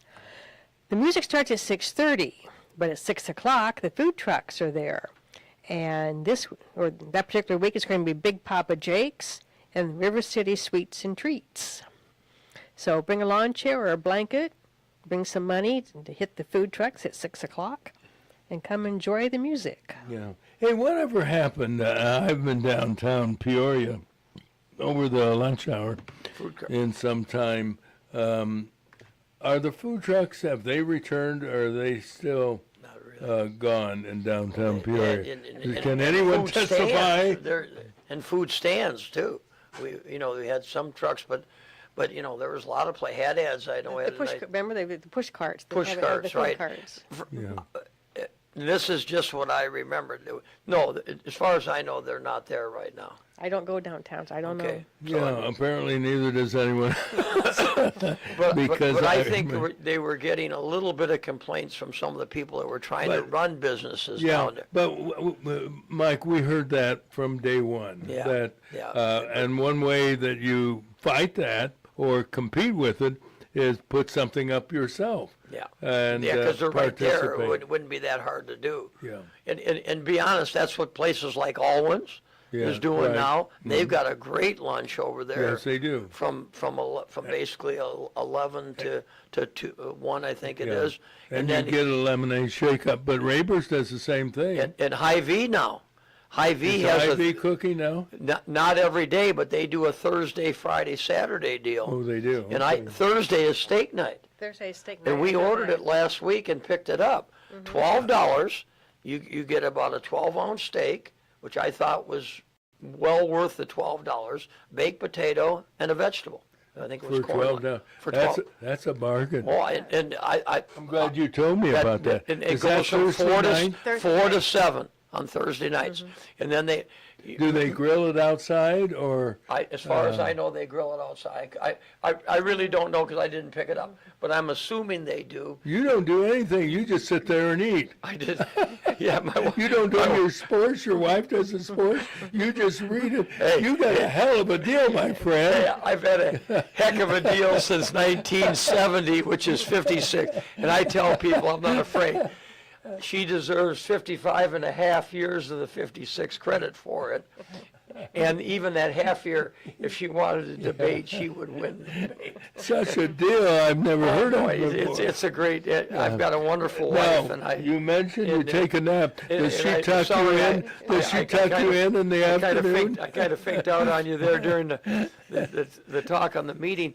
And would you be interested maybe in getting somebody to come in and talk on it next Tuesday morning before the meeting? About The proposal, somebody from the Park District. Sure, you bet. Yeah, Well, you know what, Robert Johnson, if you're living, Robert would be listening, excellent. Rob, you need to call me because I do not have your phone number. I don't know why I don't have it, but he was scheduled to be on last week. Was he? But you remember we were off the air. Yeah. And so we needed to reschedule. Was that just last week? Yeah, but I think it was last week. Anyway, yeah. but the day he was scheduled, yes, we couldn't get on the air. We couldn't It was get- after the big I storm. hope he and didn't then take it personally, because Robert we know. is a gentleman. Yeah, He's- and he's I a- know he's eager to talk about juvenile crime in our community. he's, And I looked high and low. I know I wrote his phone number down somewhere, but gonna try to look at where that is, I was unable to find it. And as a result, I haven't been able to get in touch with Robert. But we certainly would like to have someone come on. And also, can you update as a past president of the Greater Peoria Sports Hall of Fame? I believe Lorraine Ramsey and one other person are being somewhat inducted into the Riverfront Museum on display. Yeah, And there's it's Lorraine Ramsey and one other. Yeah, and one the other- ceremony, I think, if it isn't this week, it's basically week. It's not an induction per se. It's a deal where they'll be recognized. They're on if display. They played in Peoria, Yeah. type of deal. do you remember who the other person was? It Yeah, was a male. I can't remember right offhand. I think it might be Matt Savoy. I think you might be right on that. I think it's Lorraine Ramsey because I talked to Lorraine and wanted to set up an interview with her because I'd been watching some of the college women's playoff series. Unbelievable. And outstanding, and I wanted to have her talk about the difference when she was in college. Yeah. And no comparison. It became big for her when she got on the Let's. You know, Yes, she yeah. started down in St. Louis. she was, I believe, if my memory serves me right, originally from Washington, Missouri. Yep. And I she had to think her travel father to the used to St. take. Louis area, I think, Yeah, to actually exactly compete a right. little bit as What a career she has had she was over world. the years. She's world class. Yeah. You know, we talk about all state or all American. She was all world. You got it. All right, this is part of Celebration 200 Freedom 250 as we have the 250th anniversary of this great country's founding on Breakfast with Roger and Friends. Today, Teri Chamberlain and Mike Olson. In the next hour, we're going to talk to Dr. Gene Sidler about tick bites and the resurgence of the number of ER visits due to ticks. So stay tuned for that on WAZU FM 90.7 in Peoria, Illinois. And happy Tuesday morning to those watching on YouTube as well at Roger and Friends LS.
everybody. And it is a good morning, a hot and humid one for that matter, but it's the last day of the month of June on this Tuesday morning. Thanks for being a part of our program today. We start with a check of the weather brought to you by Sam Lilly and Associates, providing a comprehensive range of insurance products. You can reach Sam today at 309-245-4374. Weather-wise, it's another hot one, ladies and gentlemen. A high of 95 today with a heat index 107 overnight, low 75 tomorrow. It'll be hot and humid, and 94, the heat index 105. Looking ahead to Thursday, we'll hit 95, Friday 92, and on Friday, 30% chance for rain. Saturday, the 4th of July, sunny and hot with a chance for thunder showers, 91 the high on Saturday, but Saturday night is what we're focusing on because we have scheduled the annual and the big one this year, Red, White, and Boone. But in the forecast, thunderstorms and a low of 73. Will keep you up to date on the schedule for that. Sunday, sunny, chance for thunderstorms, 88 the high. And right now we are at 82 degrees. And that's your live weather report. Now the news, Teri Chamberlain with the lead story. Well, there was a double shooting in Springfield, Illinois on Sunday, but it ended up in Peoria County, where state police found the alleged gunman dead in a vehicle in rural Brimfield. Officials say 52-year-old Scott Shiloh killed himself on Cram Road after fleeing Springfield police. You see, it all started in Springfield, where the gunman was wanted after he was accused of critically wounding a 33-year-old woman and shooting a 42-year-old man in the arm. And then he was spotted by officers in Stark County, and the chase was on. That's how he wound up in Brimfield. Yeah, no, you're right. Any rate, Peoria County Judge Sean Donahue has found Raquan Pickett guilty of first-degree murder. The 26-year-old Pickett shot and killed 19-year-old Quentin Scott Jr. It happened of all times July 4th, 2022. After an argument over, two women. Prosecutors say Pickett shot Scott in the back after they had a fight at Taft Homes. 29-year-old Danny Devine pleaded guilty yesterday in a Peoria Circuit courtroom to sexually abusing 2 teenage girls. He was charged with 2 counts of aggravated criminal sexual abuse. He will be sentenced in September. The Peoria Park District, and we've been talking about this morning, is announcing plans for renovating the Owens Center. They're having a public unveiling of the proposal, 5:30 July 7th at the rink, and the public invited to attend. The project will cost an estimated $18 to $20 million, and it'll be financed by grants, bonds, and donations. In a stunning vote, the Supreme Court ruled in favor of a Mississippi law allowing mail-in votes to be counted even when ballots arrive after Election Day. Republican Justices Amy Coney Barrett and John Roberts joined with the 3 Democrat judges in the 5-4 vote. Barrett, appointed to the High Court by President Trump, added salt to the political wound by writing the majority opinion. Justice Samuel Alito wrote the dissenting opinion and said the ruling means the electorate does not decide who wins on Election Day as suggested by the Constitution. The High Court also slapped the president around judicially by refusing to review his appeal over the awarding of $5 million to newspaper columnist E. Jean Carroll, who claimed she was sexually abused by Donald Trump. I've seen the woman. I don't think that happened. But at any rate, she could not remember the year or the store where the alleged attack took place. It didn't matter to the jury who found him guilty. A New York jury also awarded Carroll another $83 million in a separate defamation case involving the woman. Trump said he'll continue the fight against the liberal courts and judges weaponizing to bring him down, if only financially. Meanwhile, the Department of Justice has launched an investigation into the financial activities of Chinese financial tycoon Neville Roy Singham. The Chinese radical has allegedly pumped make it around $285 million into a number of American companies and organizations pushing anti-American activities through demonstrations and protests. Tick bites are on the increase this year. Emergency room visits with people suffering tick bites has doubled the historical average. The Centers for Disease Control reports tick bite-related ER visits are at their highest seasonal level since 2017, which raises concerns about increased Lyme disease cases. There's also a rumor circulating that ticks are being dropped into certain areas of the country for ulterior purposes. We're going to talk with Dr. Gene Sidler about this topic around 8:15 this morning. All right, let's get news now from WCBU this morning. From the WCBU Newsroom, I'm Courtney Conroy. Peoria is considering a change to the city code that would govern home-based free distribution of food, clothing, and other household items. City Planning and Zoning Manager Debbie LaRue says the proposed amendment related to food pantries in residential districts would fill a gap and address concerns over public health and safety. It provides standards regulating the types of items that can be distributed, and then the size, design, number, and placement of containers used for storage or display of those items. The City Council is expected to vote on the code change next month. A new study backs up Illinois' booming creative economy with hard numbers. The arts are Illinois' sixth biggest industry, ahead of transportation and insurance, according to new data from Arts Alliance Illinois. But Alliance Executive Director Claire Rice says those numbers don't even tell the whole story. Individual creative worker impact is extremely hard to measure, and we've taken a crack at that, but it is an underestimation, we believe, of what the total impact is. The study includes twin data sets for Chicago and the rest of the state. Rice says outreach is ongoing to conduct regional studies in downstate areas. A prediction market platform is suing Illinois over a new tax passed in the state budget. Kalshi is a prediction market platform that is heavily used for sports betting. They're suing Illinois over a new tax set to take effect on July 1st that will add a transaction tax on Kalshi and other prediction market forums. The lawsuit alleges the tax violates federal law and steps on the U.S. Commodity Futures Trading Commission's exclusive jurisdiction over these platforms. And the Illinois Department of Natural Resources is monitoring an extensive die-off of silver carp in the Peoria Pool of the Illinois River. Deceased fish from the area between Henry and Peoria continue to flow downstream, releasing an unpleasant odor near affected areas. Biologists believe the incident is naturally occurring as a result of spawning stress and water chemistry changes brought on by recent rain. There is no evidence of chemical contamination or pollution, and no indication of any ongoing water quality problem. No other native fish species have been affected. I'm Courtney Conroy. Okay, Courtney, good job as always. Now, with the latest from the world of sports, here's our coach, Coach Mike Olson. Thank you very much, Roger. Terry.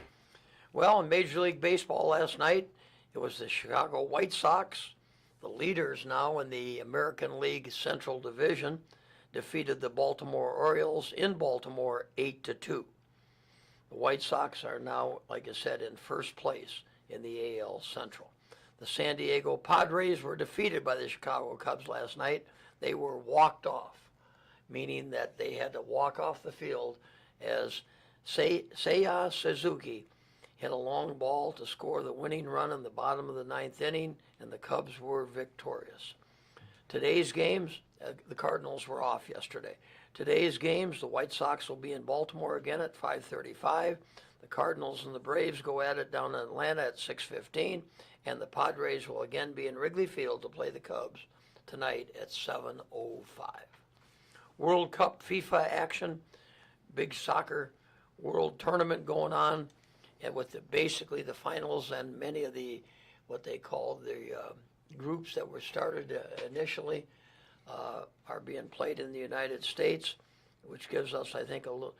I've heard some of the players and the management of our team talk about it's nice to be in the United States versus where 90% of the time it's in Brazil or Argentina or England or somewhere in South America, these big soccer areas. But to have it here, they feel is a very advantage, and we are now in the final 32. World Cup action yesterday, Brazil bested Japan with a late goal 2-1. Paraguay upset Germany on a penalty shootout. Today, France takes on Sweden, Mexico and Ecuador go at it, and Norway hosts the Ivory Coast. United States will play Bosnia on Wednesday, tomorrow at 7 p.m., and you can see that on TV. In golf yesterday, a rare Monday PGA event. Well, it was the playoff that was not able to be played because of rain on Sunday, so Norwegian Victor Hovland beat the world's #1 from the of the world and from the United States, Scotty Scheffler, in a playoff on Monday. My writer tells me that Scotty Scheffler missed a short putt to lose the playoff to Hovland. At Wimbledon yesterday, Yannick Sinner, Novak Djokovic, and Daniel Medvedev,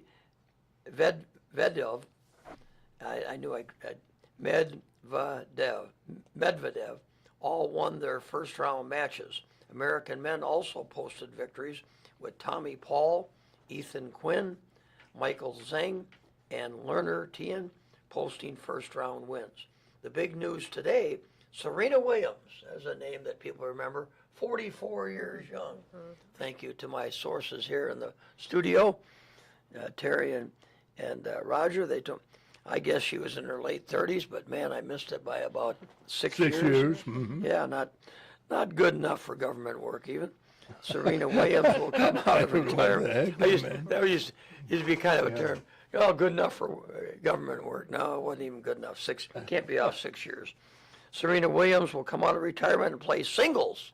She's been playing some doubles the last year. Serena has been. With her sister there a little bit. I don't know if that was last year or the year before. Didn't she just have a baby? You're talking about Serena now, right? Yes. Yeah. Mm-hmm. Well, I think she did. I don't know how long if they just had, but Terry will check it out for us real quick. I don't think she just had a baby. 44 is kind of stretching it, isn't it, for childbirth?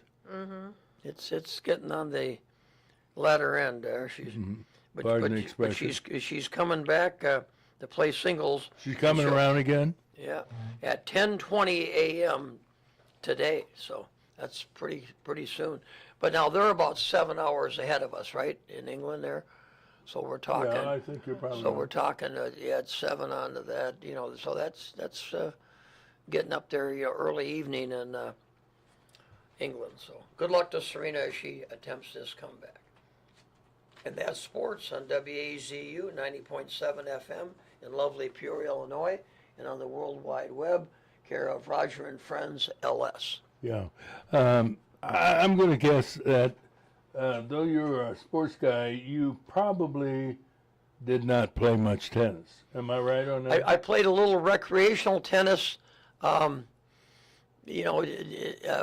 remember playing with a good friend of mine, Ronnie Sullivan, and his brother Gary. Ronnie and I graduated in '66.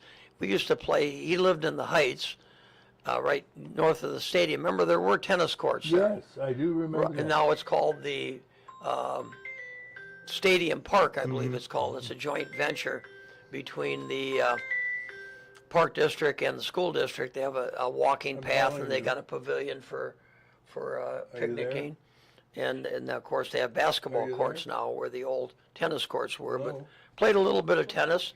I think it's a very, we have a lot of this pickleball going on now for I'll call it more the mature set, and not quite as much running. But tennis is a good workout, and especially during the summer months in Peoria. For many years too, we had some, and I think we still do a degree, some big tennis matches at Glen Oak. Kind of the Park District has a big tournament for men, women, and mixed couples. But I was just saying, I played recreational tennis and enjoyed it, but never competitively though. No. Well, I never competitively either played it, but I played it enough to appreciate have a little fun. Yeah. Hey, let's talk about ticks and tick bites because we have Dr. Gene Sidler on the line. Good morning, Gene. How are we this morning? I'm doing great. How are you? Good morning, everyone. Well, as long as the AC is working, we're okay. That's true. Yeah. Well, when we were talking yesterday, I'd mentioned that there's a couple of stories on the national wires indicating that they're seeing more people in hospital emergency rooms complaining or concerned, suffering from tick bites. Tell us what your research and your analysis is at this particular point. First of all, can ticks cause problems medically if you get bit by one? Yes. Now ticks are not insects. They're members of a different class of bugs, I guess you'd say.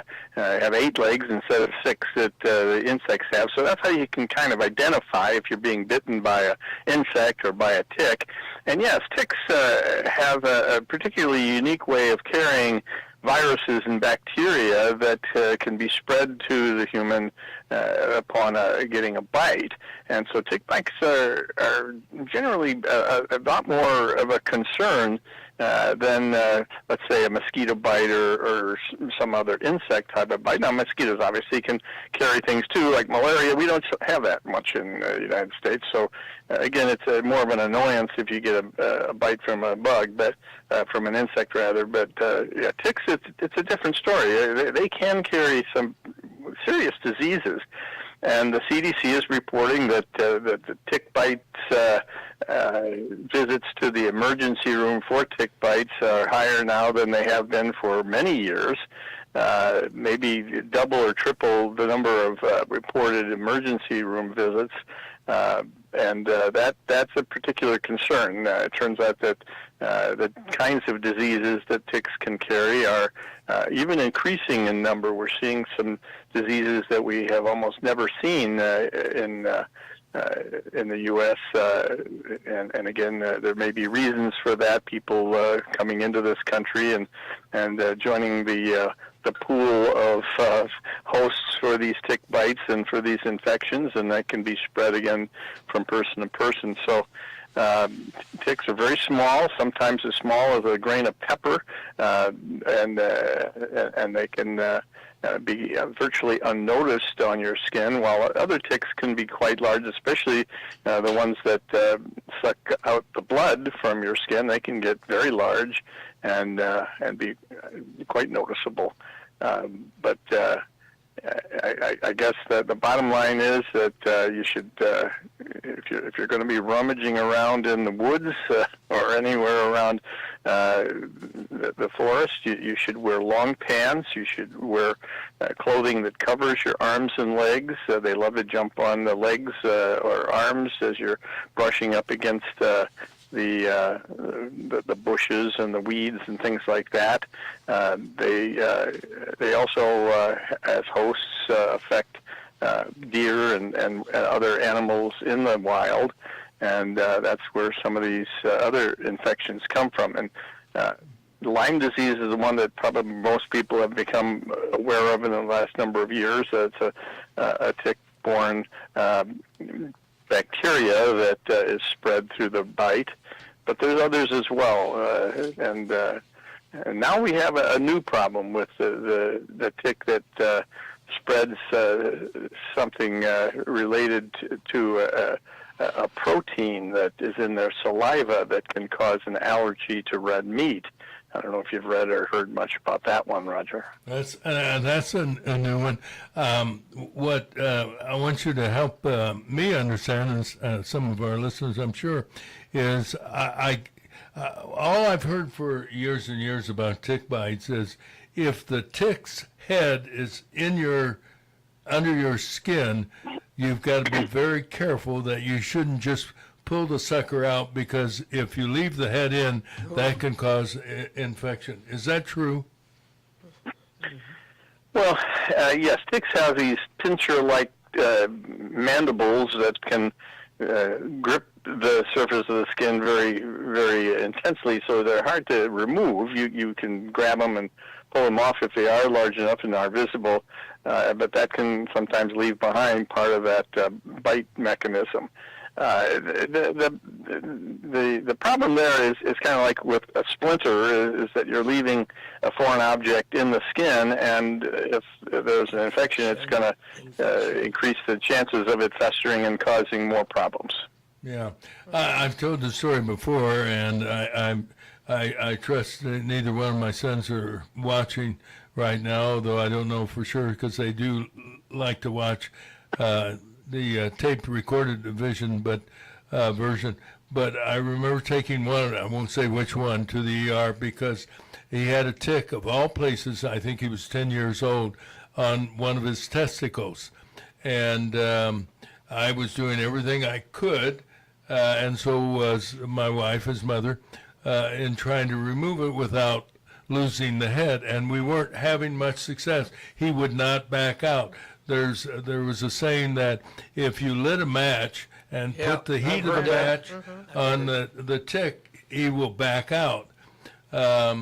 Well, when you're working with your son's testicle, putting a match next to it is for professional, not for a nervous father. So I wound up saying, we've got to take you, son, to the emergency I was room. going to say, you didn't want the liability either. Yeah, well, that's exactly right. At any rate, he was real hesitant about going to the emergency room and having a female nurse worry about but that's what we did. And you know what? They did the same dang thing I did, was lit a match and then blew it out so that the match was still heated. And eventually, between that and a pair of tweezers, we managed to extract the tick without leaving the head in the testicle. Good work. Yeah. Good decision. Yeah. Good father decision, I think. You worked in an emergency room out in California, and of course you had your solo practice in Morton for many, many years. Did you ever face that situation where somebody brought, maybe a guy came in or someone came in a sensitive area and you had to get rid of it? No, that's one I haven't seen. I have had people visit me saying that they had been bitten by a tick and had pulled it off themselves. I had one patient or two that may have even brought it in a little Ziploc baggie to show me, but usually they would come in and say that the tick is gone now. They've removed it, and then they just were concerned about some possibility of them getting an infection or a disease from it. So we would give antibiotics because some of the most serious diseases, you've maybe heard of Rocky Mountain spotted fever. There's a whole class of there's a whole class of bacteria that are normal inhabitants of the digestive system of the ticks that can be transmitted to humans, and they can be very, very serious. Cause a great deal of medical problems for humans. Fortunately, this area of the country, we don't see that type of tick as much as they do out in the west of the U.S. The ones here in the Midwest, the deer tick, the ones that carry Lyme disease, they are very prevalent in the northern part of the Midwest. So, again, it's important to wear the long pants and the types of clothing that make it a little less likely those ticks are going to be attracted to your body heat and jump on you and become a problem. I don't know what your experience as a doctor has been during the summer, but I remember when I was growing up, the number one issue that I kept hearing about was poison ivy. And I don't hear people talking about poison ivy today. Is that because we've taken steps, precaution and prevention procedures so we don't get poison ivy? Or are we killing them with that cancer product that everybody sells? I think it's still out there. I think people are just a little bit more aware of what the leaves look like, so maybe they're a little better at avoiding it, and maybe because people just aren't having picnics and spending as much time out in the... They're not out as much. But it's still out there. It still can be a problem. I mean, that can be quite variable. Some people can handle it and not have any reaction, and others can get such a horrible rash it needs medical treatment. So, it's still a problem. Yeah, and it's interesting what you said. Some people never get poison ivy and do the same things, go to the same woods, the same areas where poison ivy exists, and other people just smell it and suddenly they break out. It's just amazing. Everybody is different. Yeah.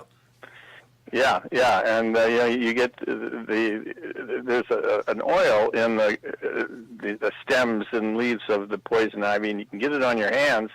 And then when you scratch your face or touch certain private areas of the body, it can be a real problem because you can spread that to other parts of the body that are even more sensitive. Your hands, the skin is much thicker, and so it's a little bit more resistant, and then you spread it to areas of your body that have thinner skin and get a much worse reaction. Yeah.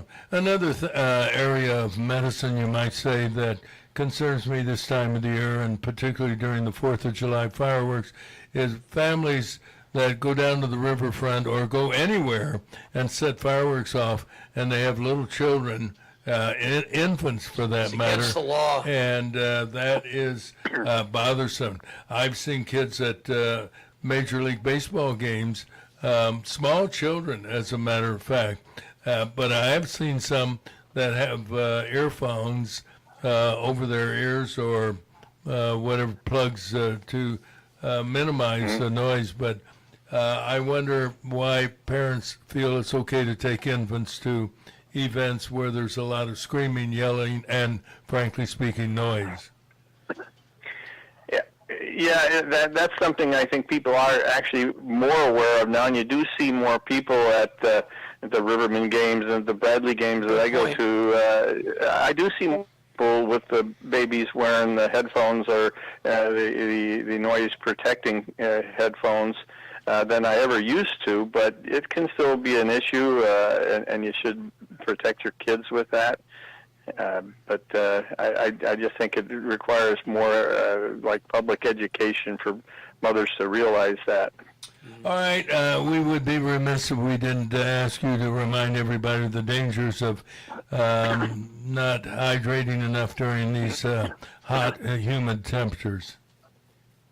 Yes, that's of course very important. Staying out of the heat as much as you can, because especially in climate times like this, where we're not only going to get a great amount of heat, it's going to be high humidity. Our bodies aren't going to be effectively able to cool themselves by the perspiration that we do. The humidity isn't going to allow as quick of evaporating from our skin, which is what we are able to cool ourselves with. And people can become overheated faster than they even realize. So staying well hydrated is important, shading yourself from the sun, direct sun, and trying to just stay out of the hottest areas. Maybe whenever possible, try to get indoors, even if it's just for a few minutes at a time before you have to go back outside and get into an air-conditioned or a cooler environment that helps your body re-regulate itself. And the other thing we all can do is turn off our air conditioners so we can help those poor people in France. You know, those people that are blaming You can turn yours off, America. but I'm not turning mine off. and Yeah, the premier or whatever in France is blaming their heat wave on Donald Trump. Is this man sick or not? Yeah, it's like some deputy mayor of Paris who is clearly not up to par on understanding climate and the dynamics of these sort of things. You can ask, I don't know if you have Kyle coming back, but you can ask him about the Omega Block, which is the real reason that Central Europe is experiencing this heat wave. It's a climatic event that has nothing whatsoever to do with the carbon footprint of people here in the United States. Crazy. How about beer? Is beer a good choice to stay hydrated?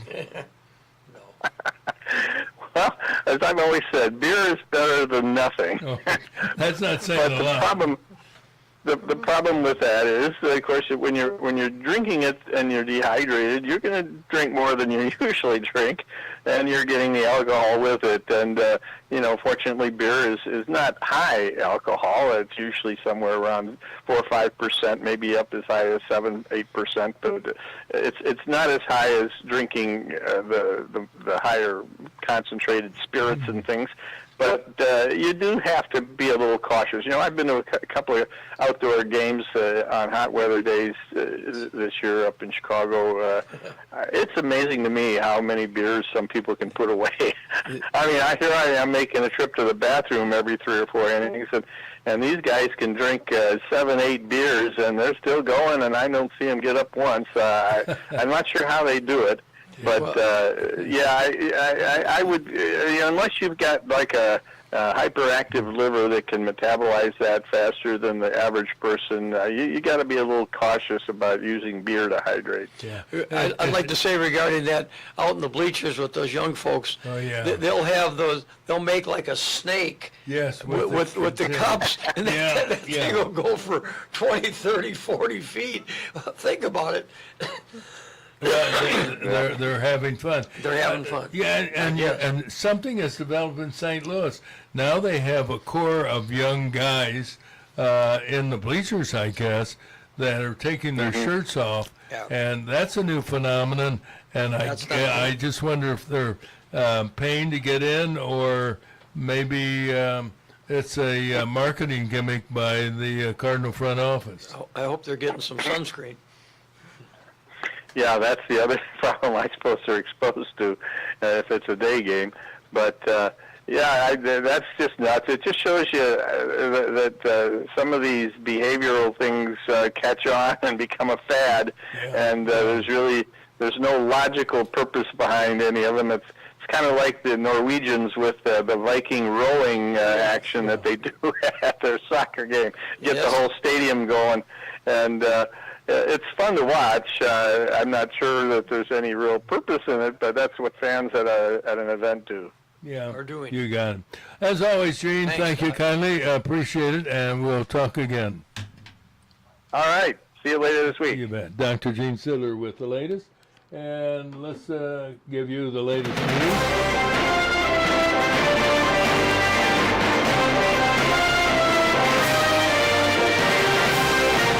Brought to you by Steve Sink. He's the managing partner with a company called PHX Affiliates. Steve has been a business broker handling business deals for more than 20 years, working confidentially and professionally with people for the sale or purchase of a business. He knows business, and you can receive Sink today at PHX Affiliates, 309-696-8508. That number again, 696-8508. Steve Sink of PHX Affiliates. With our headlines, here's Terry. There was a double shooting in Springfield, Illinois. It ended Sunday in Peoria County when state police found the alleged gunman dead in a vehicle in rural Brimfield. Officials say 52-year-old Scott Shaddle killed himself on Cram Road after fleeing Springfield police. He started in Springfield. He was later spotted by officers in Stark County, and the chase was on. He was wanted after he was accused of critically wounding a 33-year-old woman and shooting a 42-year-old man in the arm. Peoria County Judge Sean Donahue has found Raquan Smith guilty of first-degree murder. The 26-year-old Pickett shot and killed 19-year-old Quentin Scott Jr. July 4, 2022, after an argument over two women. Prosecutors say Pickett shot Scott in the back after a fight at Taft Homes. 29-year-old Danny Devine pleaded guilty yesterday in a Peoria Circuit courtroom to sexually abusing two teenage girls. He was charged with 2 counts of aggravated criminal sexual abuse. He'll be sentenced in September. The Peoria Park District is announcing plans for renovating Owens Center. They're having a public unveiling of the proposal 5:30 p.m. July 7th at the rink. The project will cost an estimated $20 million and is to be financed by bonds and donations. In a stunning vote, the Supreme Court ruled in favor of a Mississippi law allowing mail-in votes to be counted even when ballots arrive after Election Day.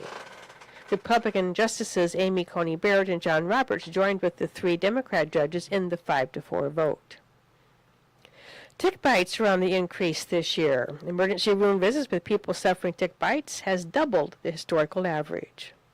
The Centers for Disease Control reports tick bite-related ER visits are at their highest seasonal level since 2017, raising concerns about increased Lyme disease cases.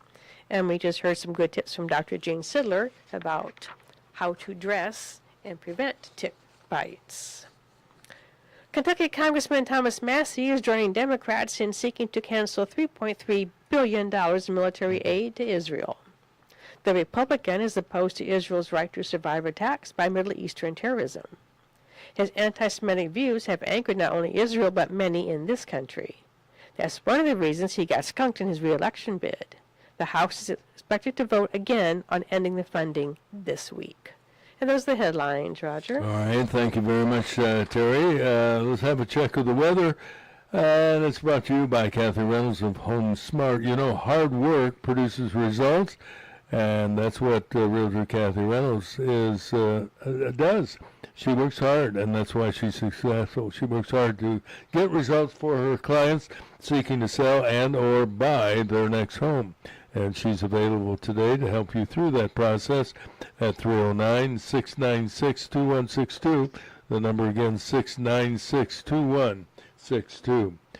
Well, let's remind everybody the flood warning remains in effect until Thursday. And the good news is the Illinois River yesterday dropped to 19.4 feet. That's still a little bit over the flood stage of 18 feet, but we're keeping an eye on it. Meanwhile, the heat advisory is in effect until midnight. Thursday, heat indexes possibly reaching as high as 110 degrees. Today, another hot one, 95, heat index 107. Be careful out there.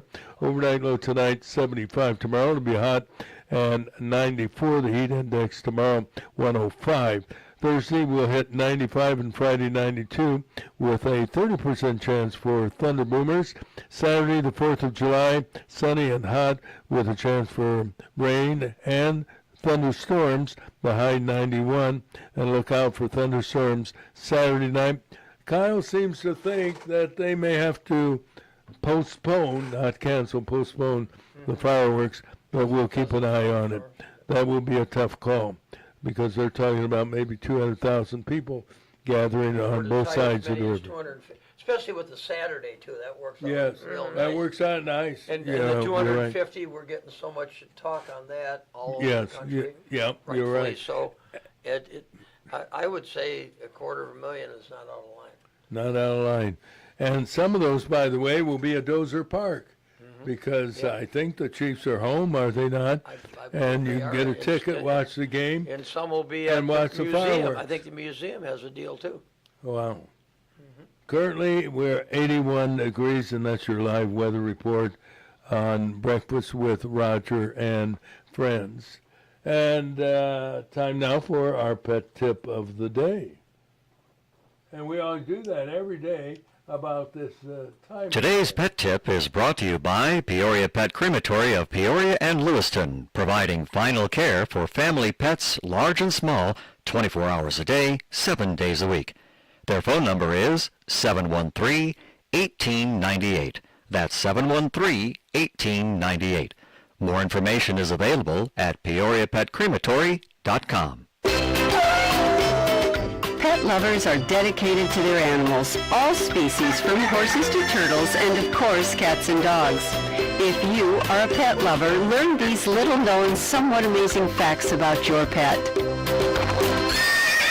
The arrival of warmer weather means more time outside for you and your pets. But even in your own backyard, there are some potential hazards that could get in the way of fun. And so can the products we use to keep the slugs from eating those plants. A new type of slug bait is on the market and often advertised as organic and safe for pets and children. Instead of the metal dehyde baits that have been in use for quite some time, this new bait uses iron phosphate.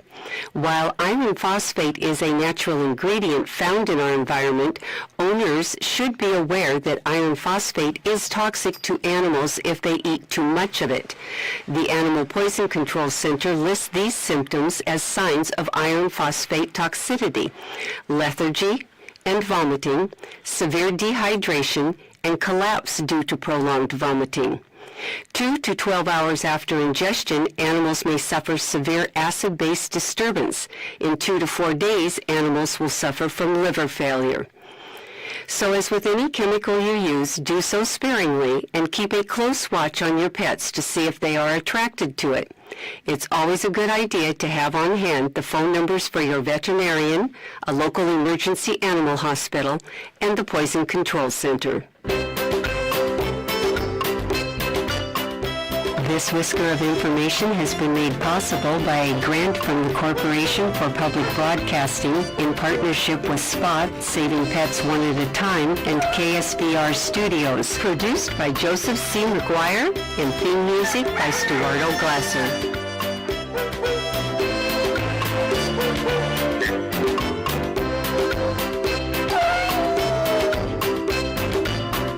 Today's Pet Tip has been brought to you by Peoria Pet Crematory of Peoria and Lewiston, providing final care for family pets, large and small, 24 hours a day, 7 days a week. Their phone number is 713-1898. That's 713-1898. More information is available at peoriapetcrematory.com. Thank you, Louis Linder, with the pet tip of the day. And, you know, we've been talking about the fireworks show and weather conditions and so forth. But we also remind everybody one of the greatest parades during the year is the famous July 4th West Peoria Parade. And we have the mayor of West Peoria on the line, our good friend Jim Dillon. Good morning, Jim. Good morning. Good morning. Yes, we're getting ready for the 4th of July parade, and so I think we got about 80 participants scheduled for right now. Oh, wow. Rain or shine, right? Rain or shine, you know, we used to always put it off if it was raining, and a number of years ago we had our friends from Clonmel, Ireland in town with the band, and they said, you know, we play in the rain back home, and it happened to pour down rain that day. So ever since then, it's been rain or shine. Rain or shine. Well, they set the bar for you, right? Yes. Yeah. Who are the? You have 80 participants, and many of those have been with you from day one. Who are the longtime veterans of the West Peoria famous July 4th parade? Well, of course, we always have Post 2. Of the veterans, and then hopefully we'll have the Civil War reenactors that lead the parade behind the fire department, and the Scouts who actually originally started the parade over 50 years ago. No kidding, wow. Do you remember, we have, before you get any further, sorry for interrupting, as I recall, going back a number of years ago, because I've always had some good friends who lived in West Peoria. I lived in West Peoria at 1923 West Laura, as a matter of fact, for a number of years. It seems like the Boy Scouts, did they gather at a Christian church? Yes. Okay, I do the West Bluff Christian Church. Amen. Thank you, Roger. I do remember that. As is the case with every Boy Scout troop, led by some great gentlemen. So God bless them. Sorry for interrupting you, but that was a pleasant memory. No problem whatsoever. I mean, of course, the Scouts are their numbers are down, right? But they're always trying to get more of our youth involved in scouting. Yeah. Well, elsewhere you were talking about some of the other veterans in the parade over the years. Yes, and we have the honor flight group that's always up towards the front of the parade. You kind of caught me off guard. I don't have my list with me. Well, I know you want to have that toilet bowl float. No. Although that it could be halfway popular. Yeah. Well, when you think about it, we don't want to make too much fun. I think we're taught to turn the cheek. Yeah. But, you know, I actually anticipated that we'd have more political entries this year with it being election year, but I don't know. You know, some people said, you know, because of the heat. I think there's one dance group that's always been here, and they're going to be in Hawaii. Oh, really? Really? And I thought, you're going to give up our parade for a wine? Yeah. Gee, what's Can you- wrong with that? What's the matter with them? They don't know what the importance of priorities are. That's quite funny. You know, and we always depend on the sisters from the Immaculate Conception to hold the rain off. I mean, long Yes. enough for the parade. Last year, it was sprinkling, and we started the parade, and as soon as we turned the corner, it quit. And, you know, the convertible tops went down, and we kept going. Amen to that. What's the route that you take each every year? We start right at Roman and Sterling. I used to always say right in front of the city hall, but of course now that's the new Farmington Bank and the West PR hardware store. And we're going to take a right onto Sterling Avenue, and we'll go down to Moss Avenue, and we'll take a left on Moss, and we'll go down to Waverly, and we'll take another left and go all the way down Waverly, and then we'll take a left on Roman. And we're going to end the parade at the new West Peoria City Hall, where we'll have a flag raising, and then we'll award the trophies to the different groups. Yeah, it's always a great parade. Well attended, thousands make it a point to go to the parade, and they set up their chairs along the street, and it's just absolutely wonderful. Do you have a parade marshal this year? Off. Pardon me, Roger? I said, do you have a parade marshal this year? Yes, but they don't find out until 10 minutes before the parade. I see. How do you trick That's them something into? on this parade we've always kept it as a big secret. Yes. And now we do let the family know, but we don't let that person know.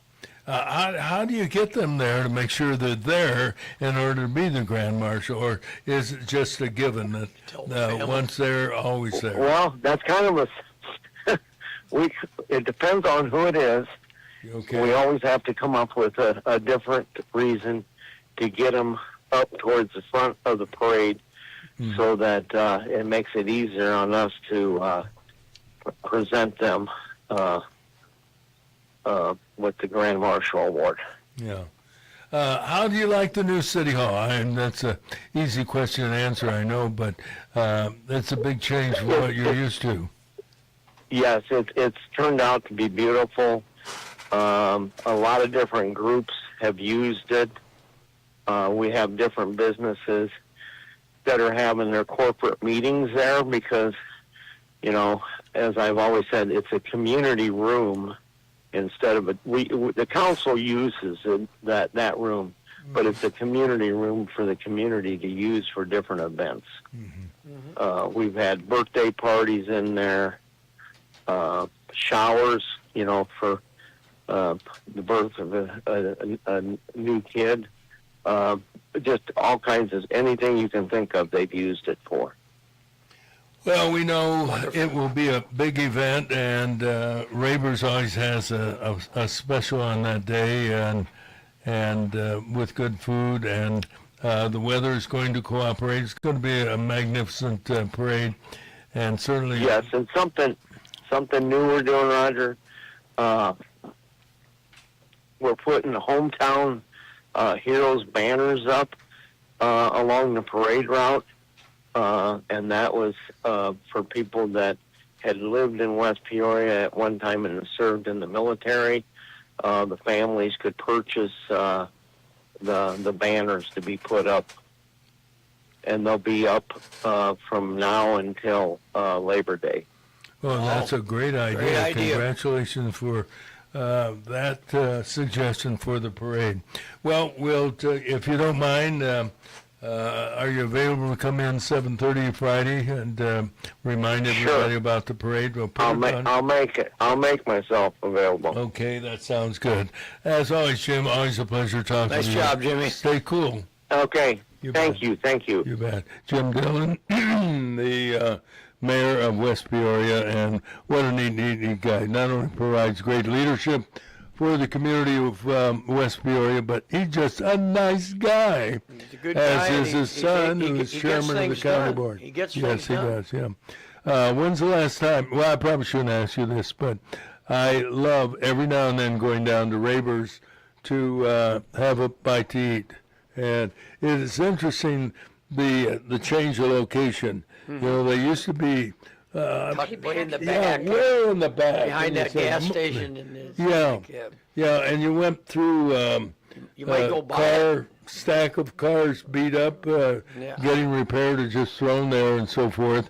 It was like entering a third world country. And now they have this beautiful If you can place. find it. Yeah, back then.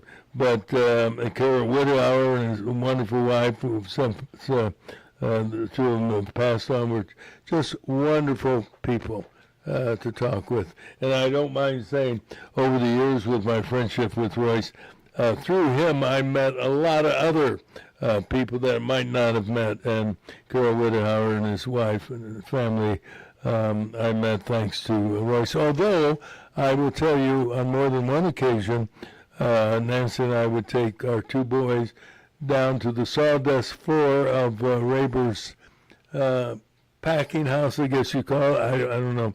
And they always handed out a wiener to each one of the kids, and that ticked me off because I couldn't talk them into giving me one.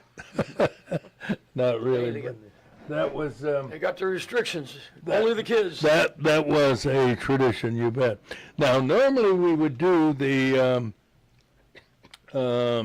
historical question in the time we have remaining, but I don't know whether to do it or not because it'll be a tough one. But let's try it. June 30th, 1520. Oh boy. Something happened in Mexico. Was it? I believe 506 years ago. Was it an earthquake? June 20th. No. Okay. Was it a regime change? It was what? A regime change? I'll give you somewhat. It involved the Aztecs.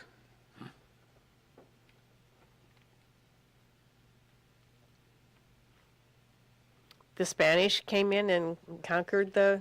Well, they tried to. They drove the invading Spanish forces under Hernan Cortez from Tenochtitlan, the capital of the Aztec Empire, on the so-called Sad Night. Does that ring a bell? No. I didn't think it would, and that's why I hesitated. In 1519, Montezuma II had received the Spaniards with honor, believing them to be descendants of a god. Soon, however, the emperor became Cortez's hostage.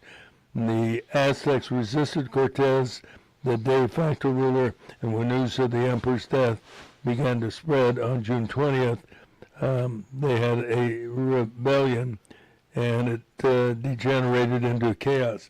I don't know what the difference is between a rebellion and a chaos, but they made a differentiation. Unfortunately, the Aztec success in resisting the Spanish conquerors was not long-lasting, and Cortez returned the next year, successfully laying siege to the city and marking the fall of the Aztec Empire. Not a good history question. Well, I it hesitated. starts out, Roger, we're celebrating 250 years. Yes. This is 506 years ago. So That do make a difference. it does Evan, make a for difference. the I mean, matter. A little reminder, today's going to be a hot one, 95 heat index, 107, overnight low 75, tomorrow hot, 94 heat index, tomorrow 105. Thursday we'll hit 95 and Friday 92, and on Friday there's a chance for thunderstorms, and indeed a chance for thunderstorms Saturday the 4th of July, and Saturday night, and the high Saturday will be, what did I say, 91, and Sunday 88. A little cooling there We got very little for that matter. And already we're up to 83 degrees as we speak. Kind of wrap things up this morning. And I want to thank Dr. Gene Sidler for chatting with us this morning. John Morris from Washington, D.C. on the National Mall. It was good to hear from him. And former Congressman Ray LaHood. Always a pleasure getting some of the political insights and what's happening. This is a week in which we are saluting and commemorating the 250th anniversary of the founding of the United States of America. Thank you, Teri, for your moment in history. And tomorrow it'll be Dave I'll Pohl's be listening turn, for Dave. and Mike Dentino on Thursday, and Dr. Gene Sidler possibly on Thursday and Friday, for that matter, as we participate in the celebration of the 250th anniversary. And we'll conclude with Elvis Presley, and I think some of you might remember the American Trilogy. Trilogy. Thank you. Trilogy, yep. Have a great day, everybody. Old times there are not forgotten. God loves you, and so do we. Look away, look away, Dixieland. Oh, I wish I was in Dixie. Away, away, in Dixieland I'll take my stand to live and die in Dixie. For Dixieland is where I was born. Early Lord, one frosty morn. Look away,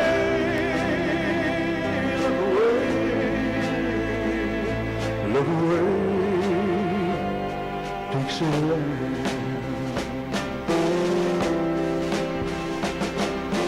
Glory,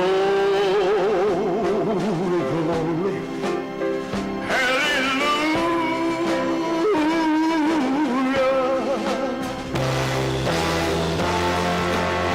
Holy glory, hallelujah.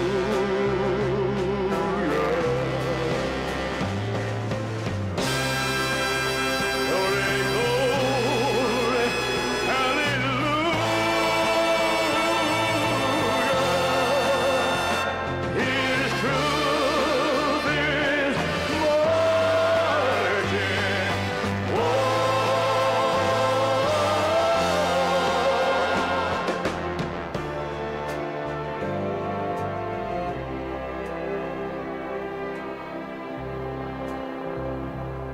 So hush, little baby, don't you cry.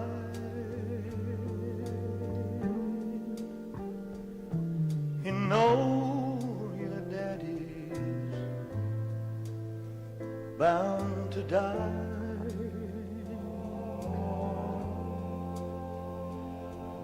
But all my trials, Lord, so